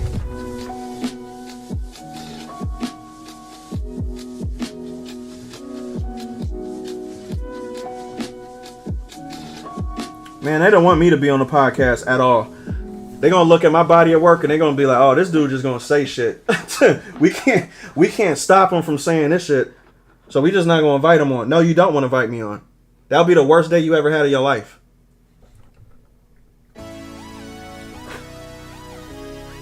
I had a couple people wanting to do live streams with me, man. Now I'm like, you really do not want me on your shit at all. You think you can take what I'm going to say, but you really not. Your audience is not going to be ready for it. Let me just be real with you. You're going to want to still play it safe. You still have this idea of your career, right? So we're like, you're on a projection path. Bring me on there. Guess who's going to ruin that for you? That shit will be done.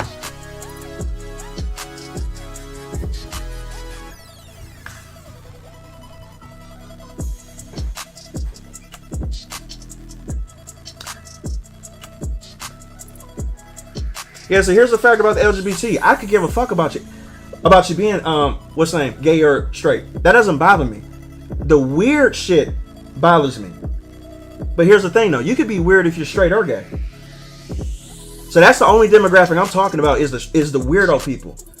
But they're using gay as a shield to be acceptably weird.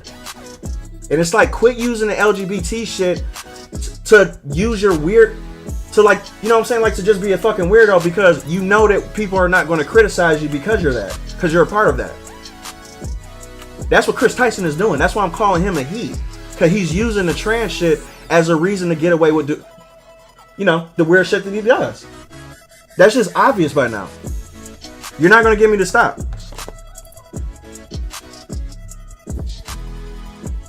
A podcast of 2 to 3. Ooh, that would be a nightmare for him. A common sense of wisdom drop, but bro, they will not want that. Literally. They're like, sorry man, we can't drop this episode because they're gonna cancel my channel. YouTube's gonna flag it. And yeah, you're just not good for the airspace. I'm sorry. We can't have you on no more. I was like, I understand. You shouldn't have brought me on to begin with.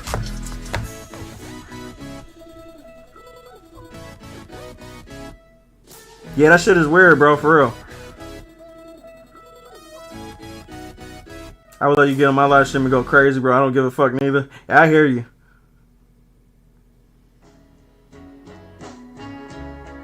Bro, like most normal gay people do not like this shit that's going on right now. Whatsoever. You know me being a part of the art field, man. Like, bro, they're all around me. That's basically all the people I know. So it's like... They tell me this shit every single day. They like, bro, like this shit is so weird, man. Like it's crazy. You cannot not be in the art field and not be around gay people, man. Like, like it's just what it is.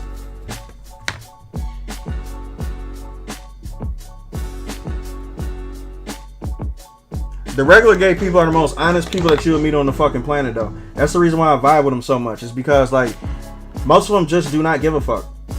They tell the truth like it is. They're cool. Plus, they're not fucking weird. That's the only requirements that I have. You know what I'm saying? Like as a person, to be cool with you.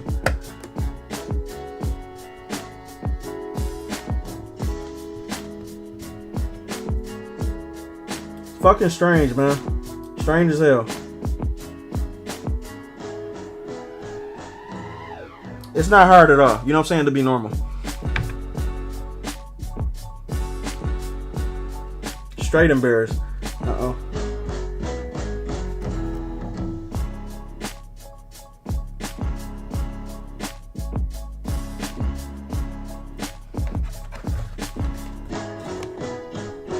Yeah, they can be a little too honest. Like, so I had to get on this one dude back in the day, right?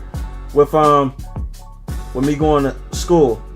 Now look, remind you, my ass was a public school type of person my entire life, right? Because of where I grew up at. But ever since I got my life saved by art, right? I decided to indulge in this field a little bit more, right? So, what I decided to go to was an art school for the very first time. Me being a hood person, right? So, me going to an art school for the first time, guess what I started running into? A whole bunch of people that I wasn't used to, right? So, guess what I got to get used to? I got to get used to a whole demographic of people that's completely different from where I grew up. Which is actually cool too, because like it got me outside my comfort zone. Guess how I figured that out though? I figured out because the first day I went to the school, a gay dude decided to hit on me. Now me being a street dude, right? Like that's like a no-go for us. So what we do was, you know what I'm saying? Like, so what I did was, you know, my crazy ass was about to fight him, right? But then like he was like, no, I'm just playing with you, bro. You know, such and such. You know what I'm saying? Like, he could tell that I wasn't like that, but he was just fucking with me. So I was like, bro, don't be doing that shit, man. Like, he was like, nah, I got you, man. Like, it's cool. We was the coolest dudes, like, ever since that day, though. Period.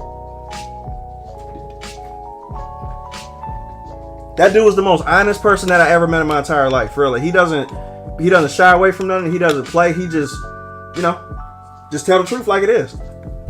We still cool to this day. Like, he still watch my stuff. But all you gotta do is be honest.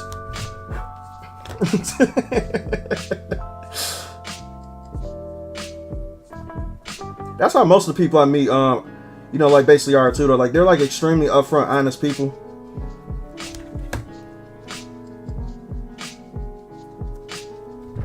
But that's all it probably takes for me, though. You know what I'm saying? Like I'm a very simple person.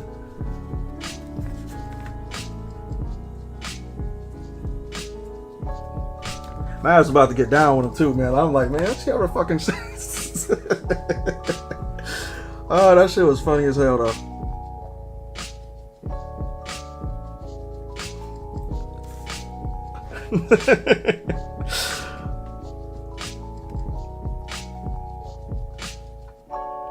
Yeah, that Kevin Hart skit, y'all.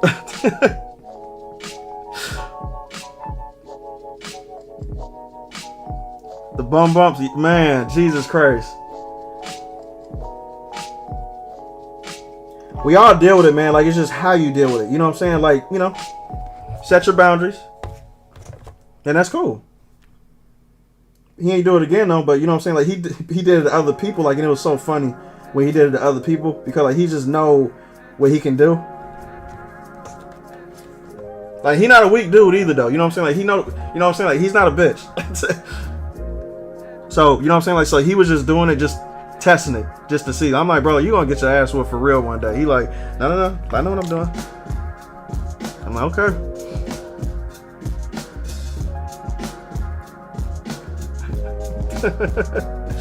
Better get up out of here.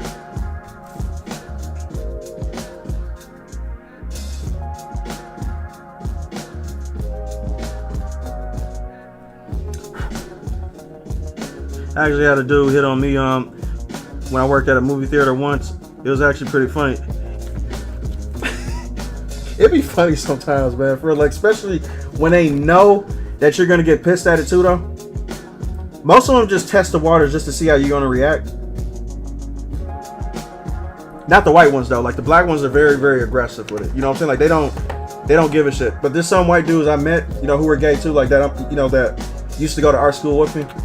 They know like what they can do and what they can't do. The black ones, they don't give a fuck.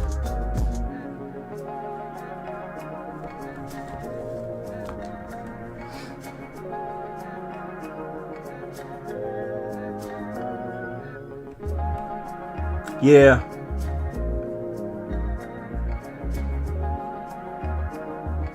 Then their health suffers. That's why I don't let this shit bother me too much, man, for real. I'm glad.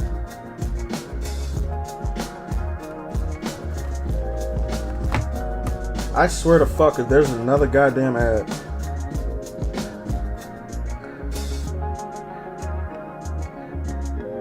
I'm counting these ads too, because right after the stream, what I'm gonna do is I'm gonna talk to my manager.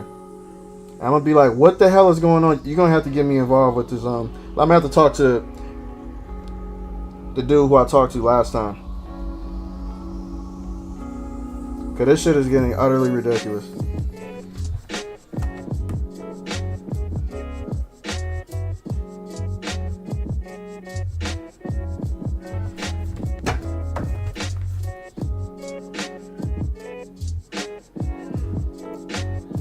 My playlist is coming to an end, y'all. Like, so I'm gonna have to speed this up.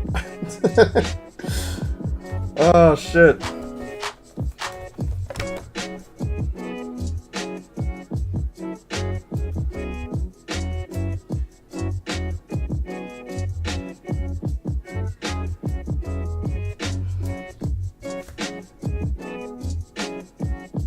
All right, guy. Appreciate it, man.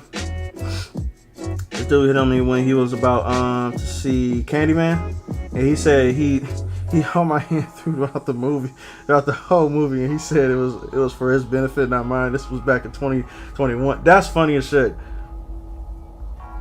A Colgate ad? Yeah, I'm gonna have to talk to my manager right quick. Be like, what the fuck are these ads still doing my shit? Like, literally, there was literally like probably like 12 throughout this entire stream for me. And that's on the second monitor.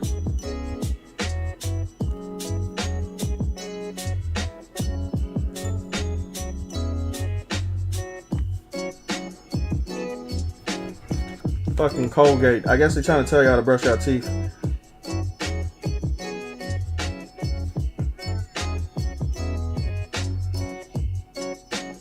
Brush them teeth. Cause that breath be stinking.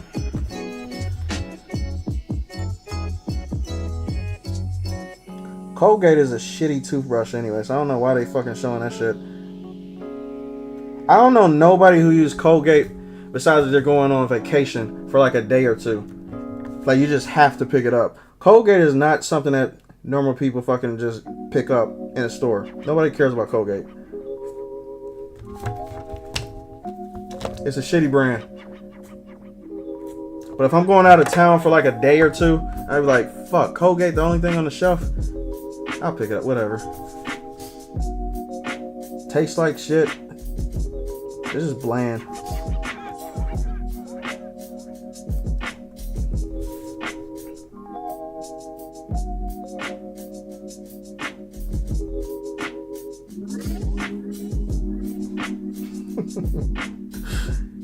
Don't pay me no mind, man. I just be saying random shit. I be having like thoughts just going through my head.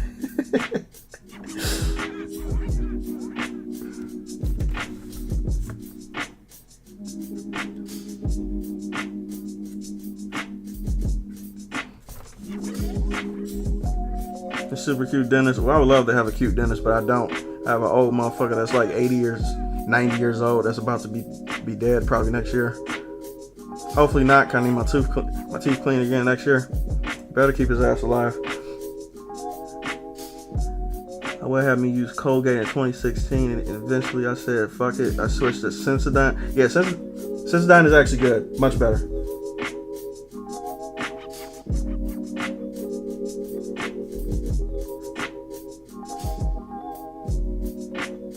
Smells good too.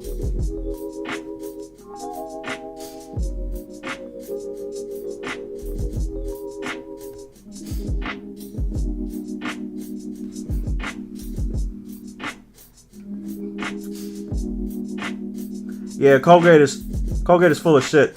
Use Crest. Crest is good too. Yeah, Crest, Boca. I never used Boca before, but I did use Sensodyne. So I use both of those. Boy, Crest have your shit be minty fresh, boy. Minty fresh. And you know, my ass gotta have good breath. You know, working at the hospital and shit. I be in random people's faces talking to them all day. And boy, if you talk all day too, your breath gets worse than what most people do when they don't talk. So my mouth be running all fucking day at work, right? And then you know, like you can just taste bad breath, and you'd be like, okay, it's time to brush them choppers again. Cause them motherfuckers getting crazy. Cause my mouth just be going.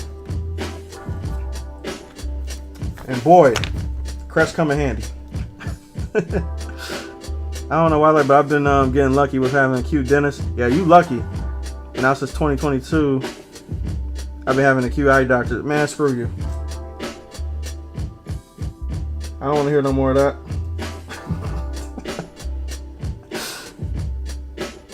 I ain't trying to hear it, bro.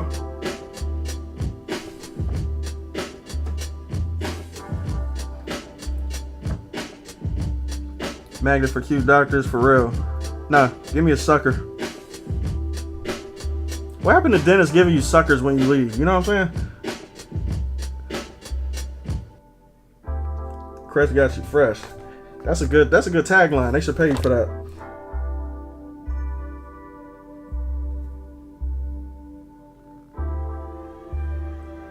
Crest got you fresh.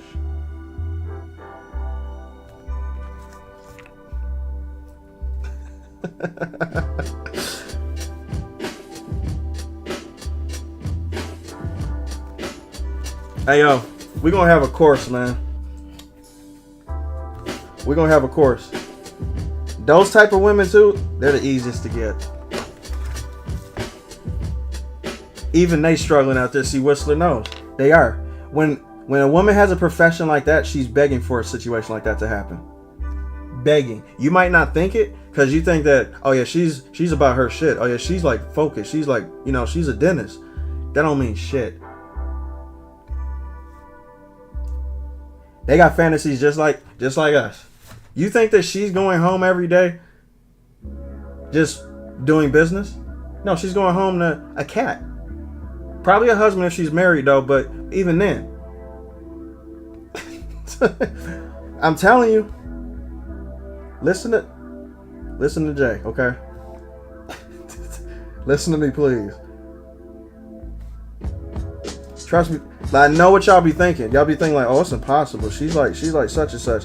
That don't mean a goddamn thing. Most of the horniest people on earth are doctors, nurses, and fucking women in positions of power. And they don't care who they get it from either.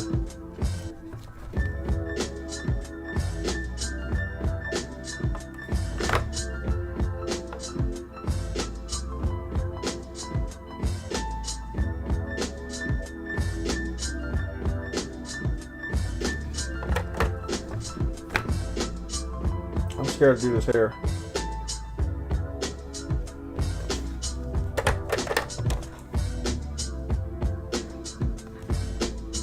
Oh yeah, they extremely hush hush with it. Very. I would share my stories, but a couple people watch me from the place where I work, so I'm not gonna do that. I'm gonna just keep my mouth shut.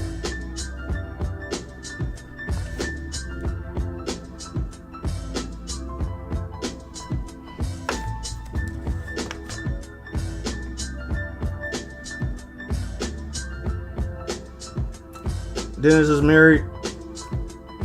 Cute eye doctor. I don't know about the one of the nurses has a boyfriend. Yeah, she says she does. She doesn't.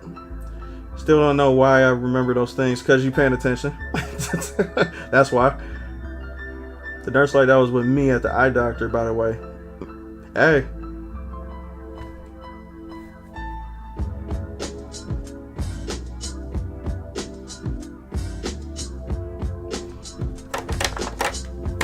Exactly. Why do you think they make the 50 Shades of Grey movie? Absolutely. Confidence, muscles, and assertiveness, key ingredients to get a woman. Absolutely, 100%. You have to believe that you're the shit, nor you just don't care. You either believe you're the shit or you don't care. Those are the two terms.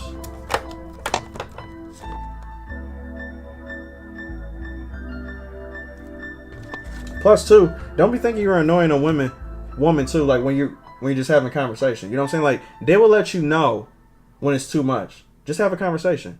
But don't stop yourself before you actually have the conversation. You know what I'm saying? Because like, see, a lot of guys self-sabotage themselves before they even get into a conversation with them. And then they'd be like, man, like she not gonna like this. Like she gonna, like she look like she just don't feel like talking right now. Who gives a fuck? Let her tell you that.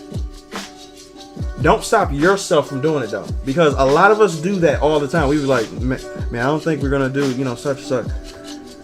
Trust me, you'll be surprised every single time. The most shots you miss are the ones you don't take, and that's 100% real. You don't care, so you see how it goes eventually. So you starting off good. You starting off good. You're already paying attention.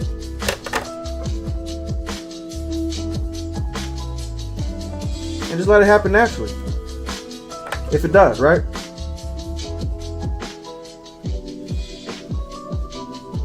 Listen to Jay. Gabriel, what's going on? You ain't like, man, like you right on time.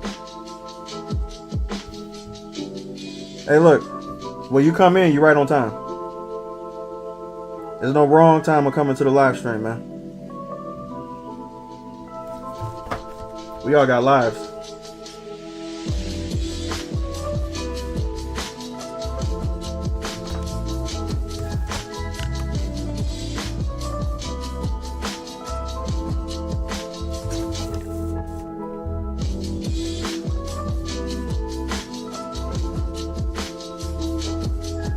I might come out with another channel in the future. I'm not gonna do it now because I don't feel like it. I just want to start, just focus on the, like the gaming shit. But I've been told by many people that I should start a channel talking about that type of stuff too, though. But to me, though, like it'll just get redundant. I'll be like, how much shit can I talk about with this subject? You know what I'm saying? Like it'll just get stale. And then too, like I'll be making content, like the rest of everybody. But I kind of don't want to do that. But you never know. YouTube is very experimental.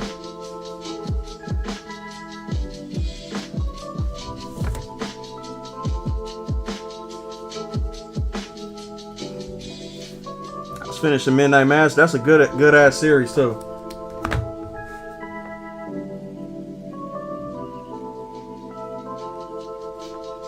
And the ending of that actually made me shed a tear.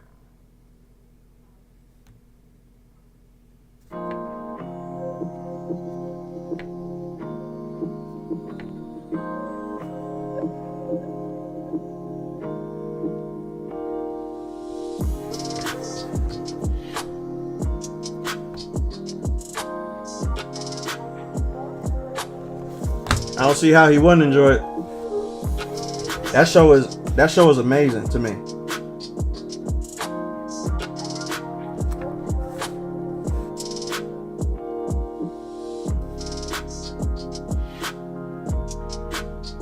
I gotta watch Bloodhounds too, man. I actually started it. I seen the first episode of it. It was crazy. The first episode was crazy. I didn't know it was a fight choreography type show.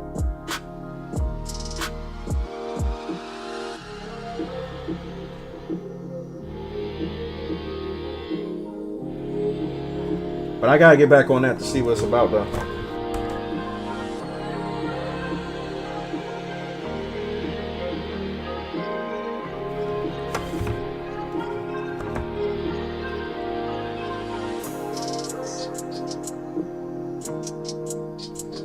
Okay.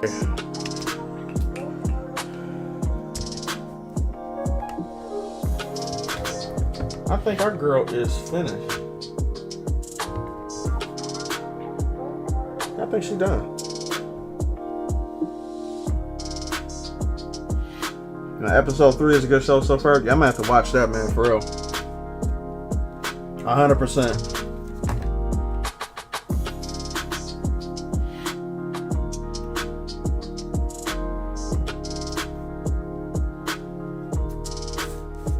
Booyah. Guys, it is 11:40. Mine just got finished. I'm about to hop on off of here, but we got another live stream tomorrow since I had to push this one. So it's gonna be a gaming stream though. So might do a poll on what I might stream tomorrow. So we'll see. Look out for it on YouTube. It should be a community poll or some shit. But I already know like what most people gonna want me to stream anyway. They're gonna want to see the ultimate Valby. But I just want to give it a chance. But I gotta eat. I'm hungry as fuck. It's almost 12 o'clock and I gotta get off of this bitch. So appreciate you guys for coming by, and we'll see y'all tomorrow. All right, tomorrow and probably maybe Saturday too. Yeah. So today, tomorrow, and then Saturday. Those are gonna be the streams. I'm skipping Friday. But peace out, y'all. Have a good one.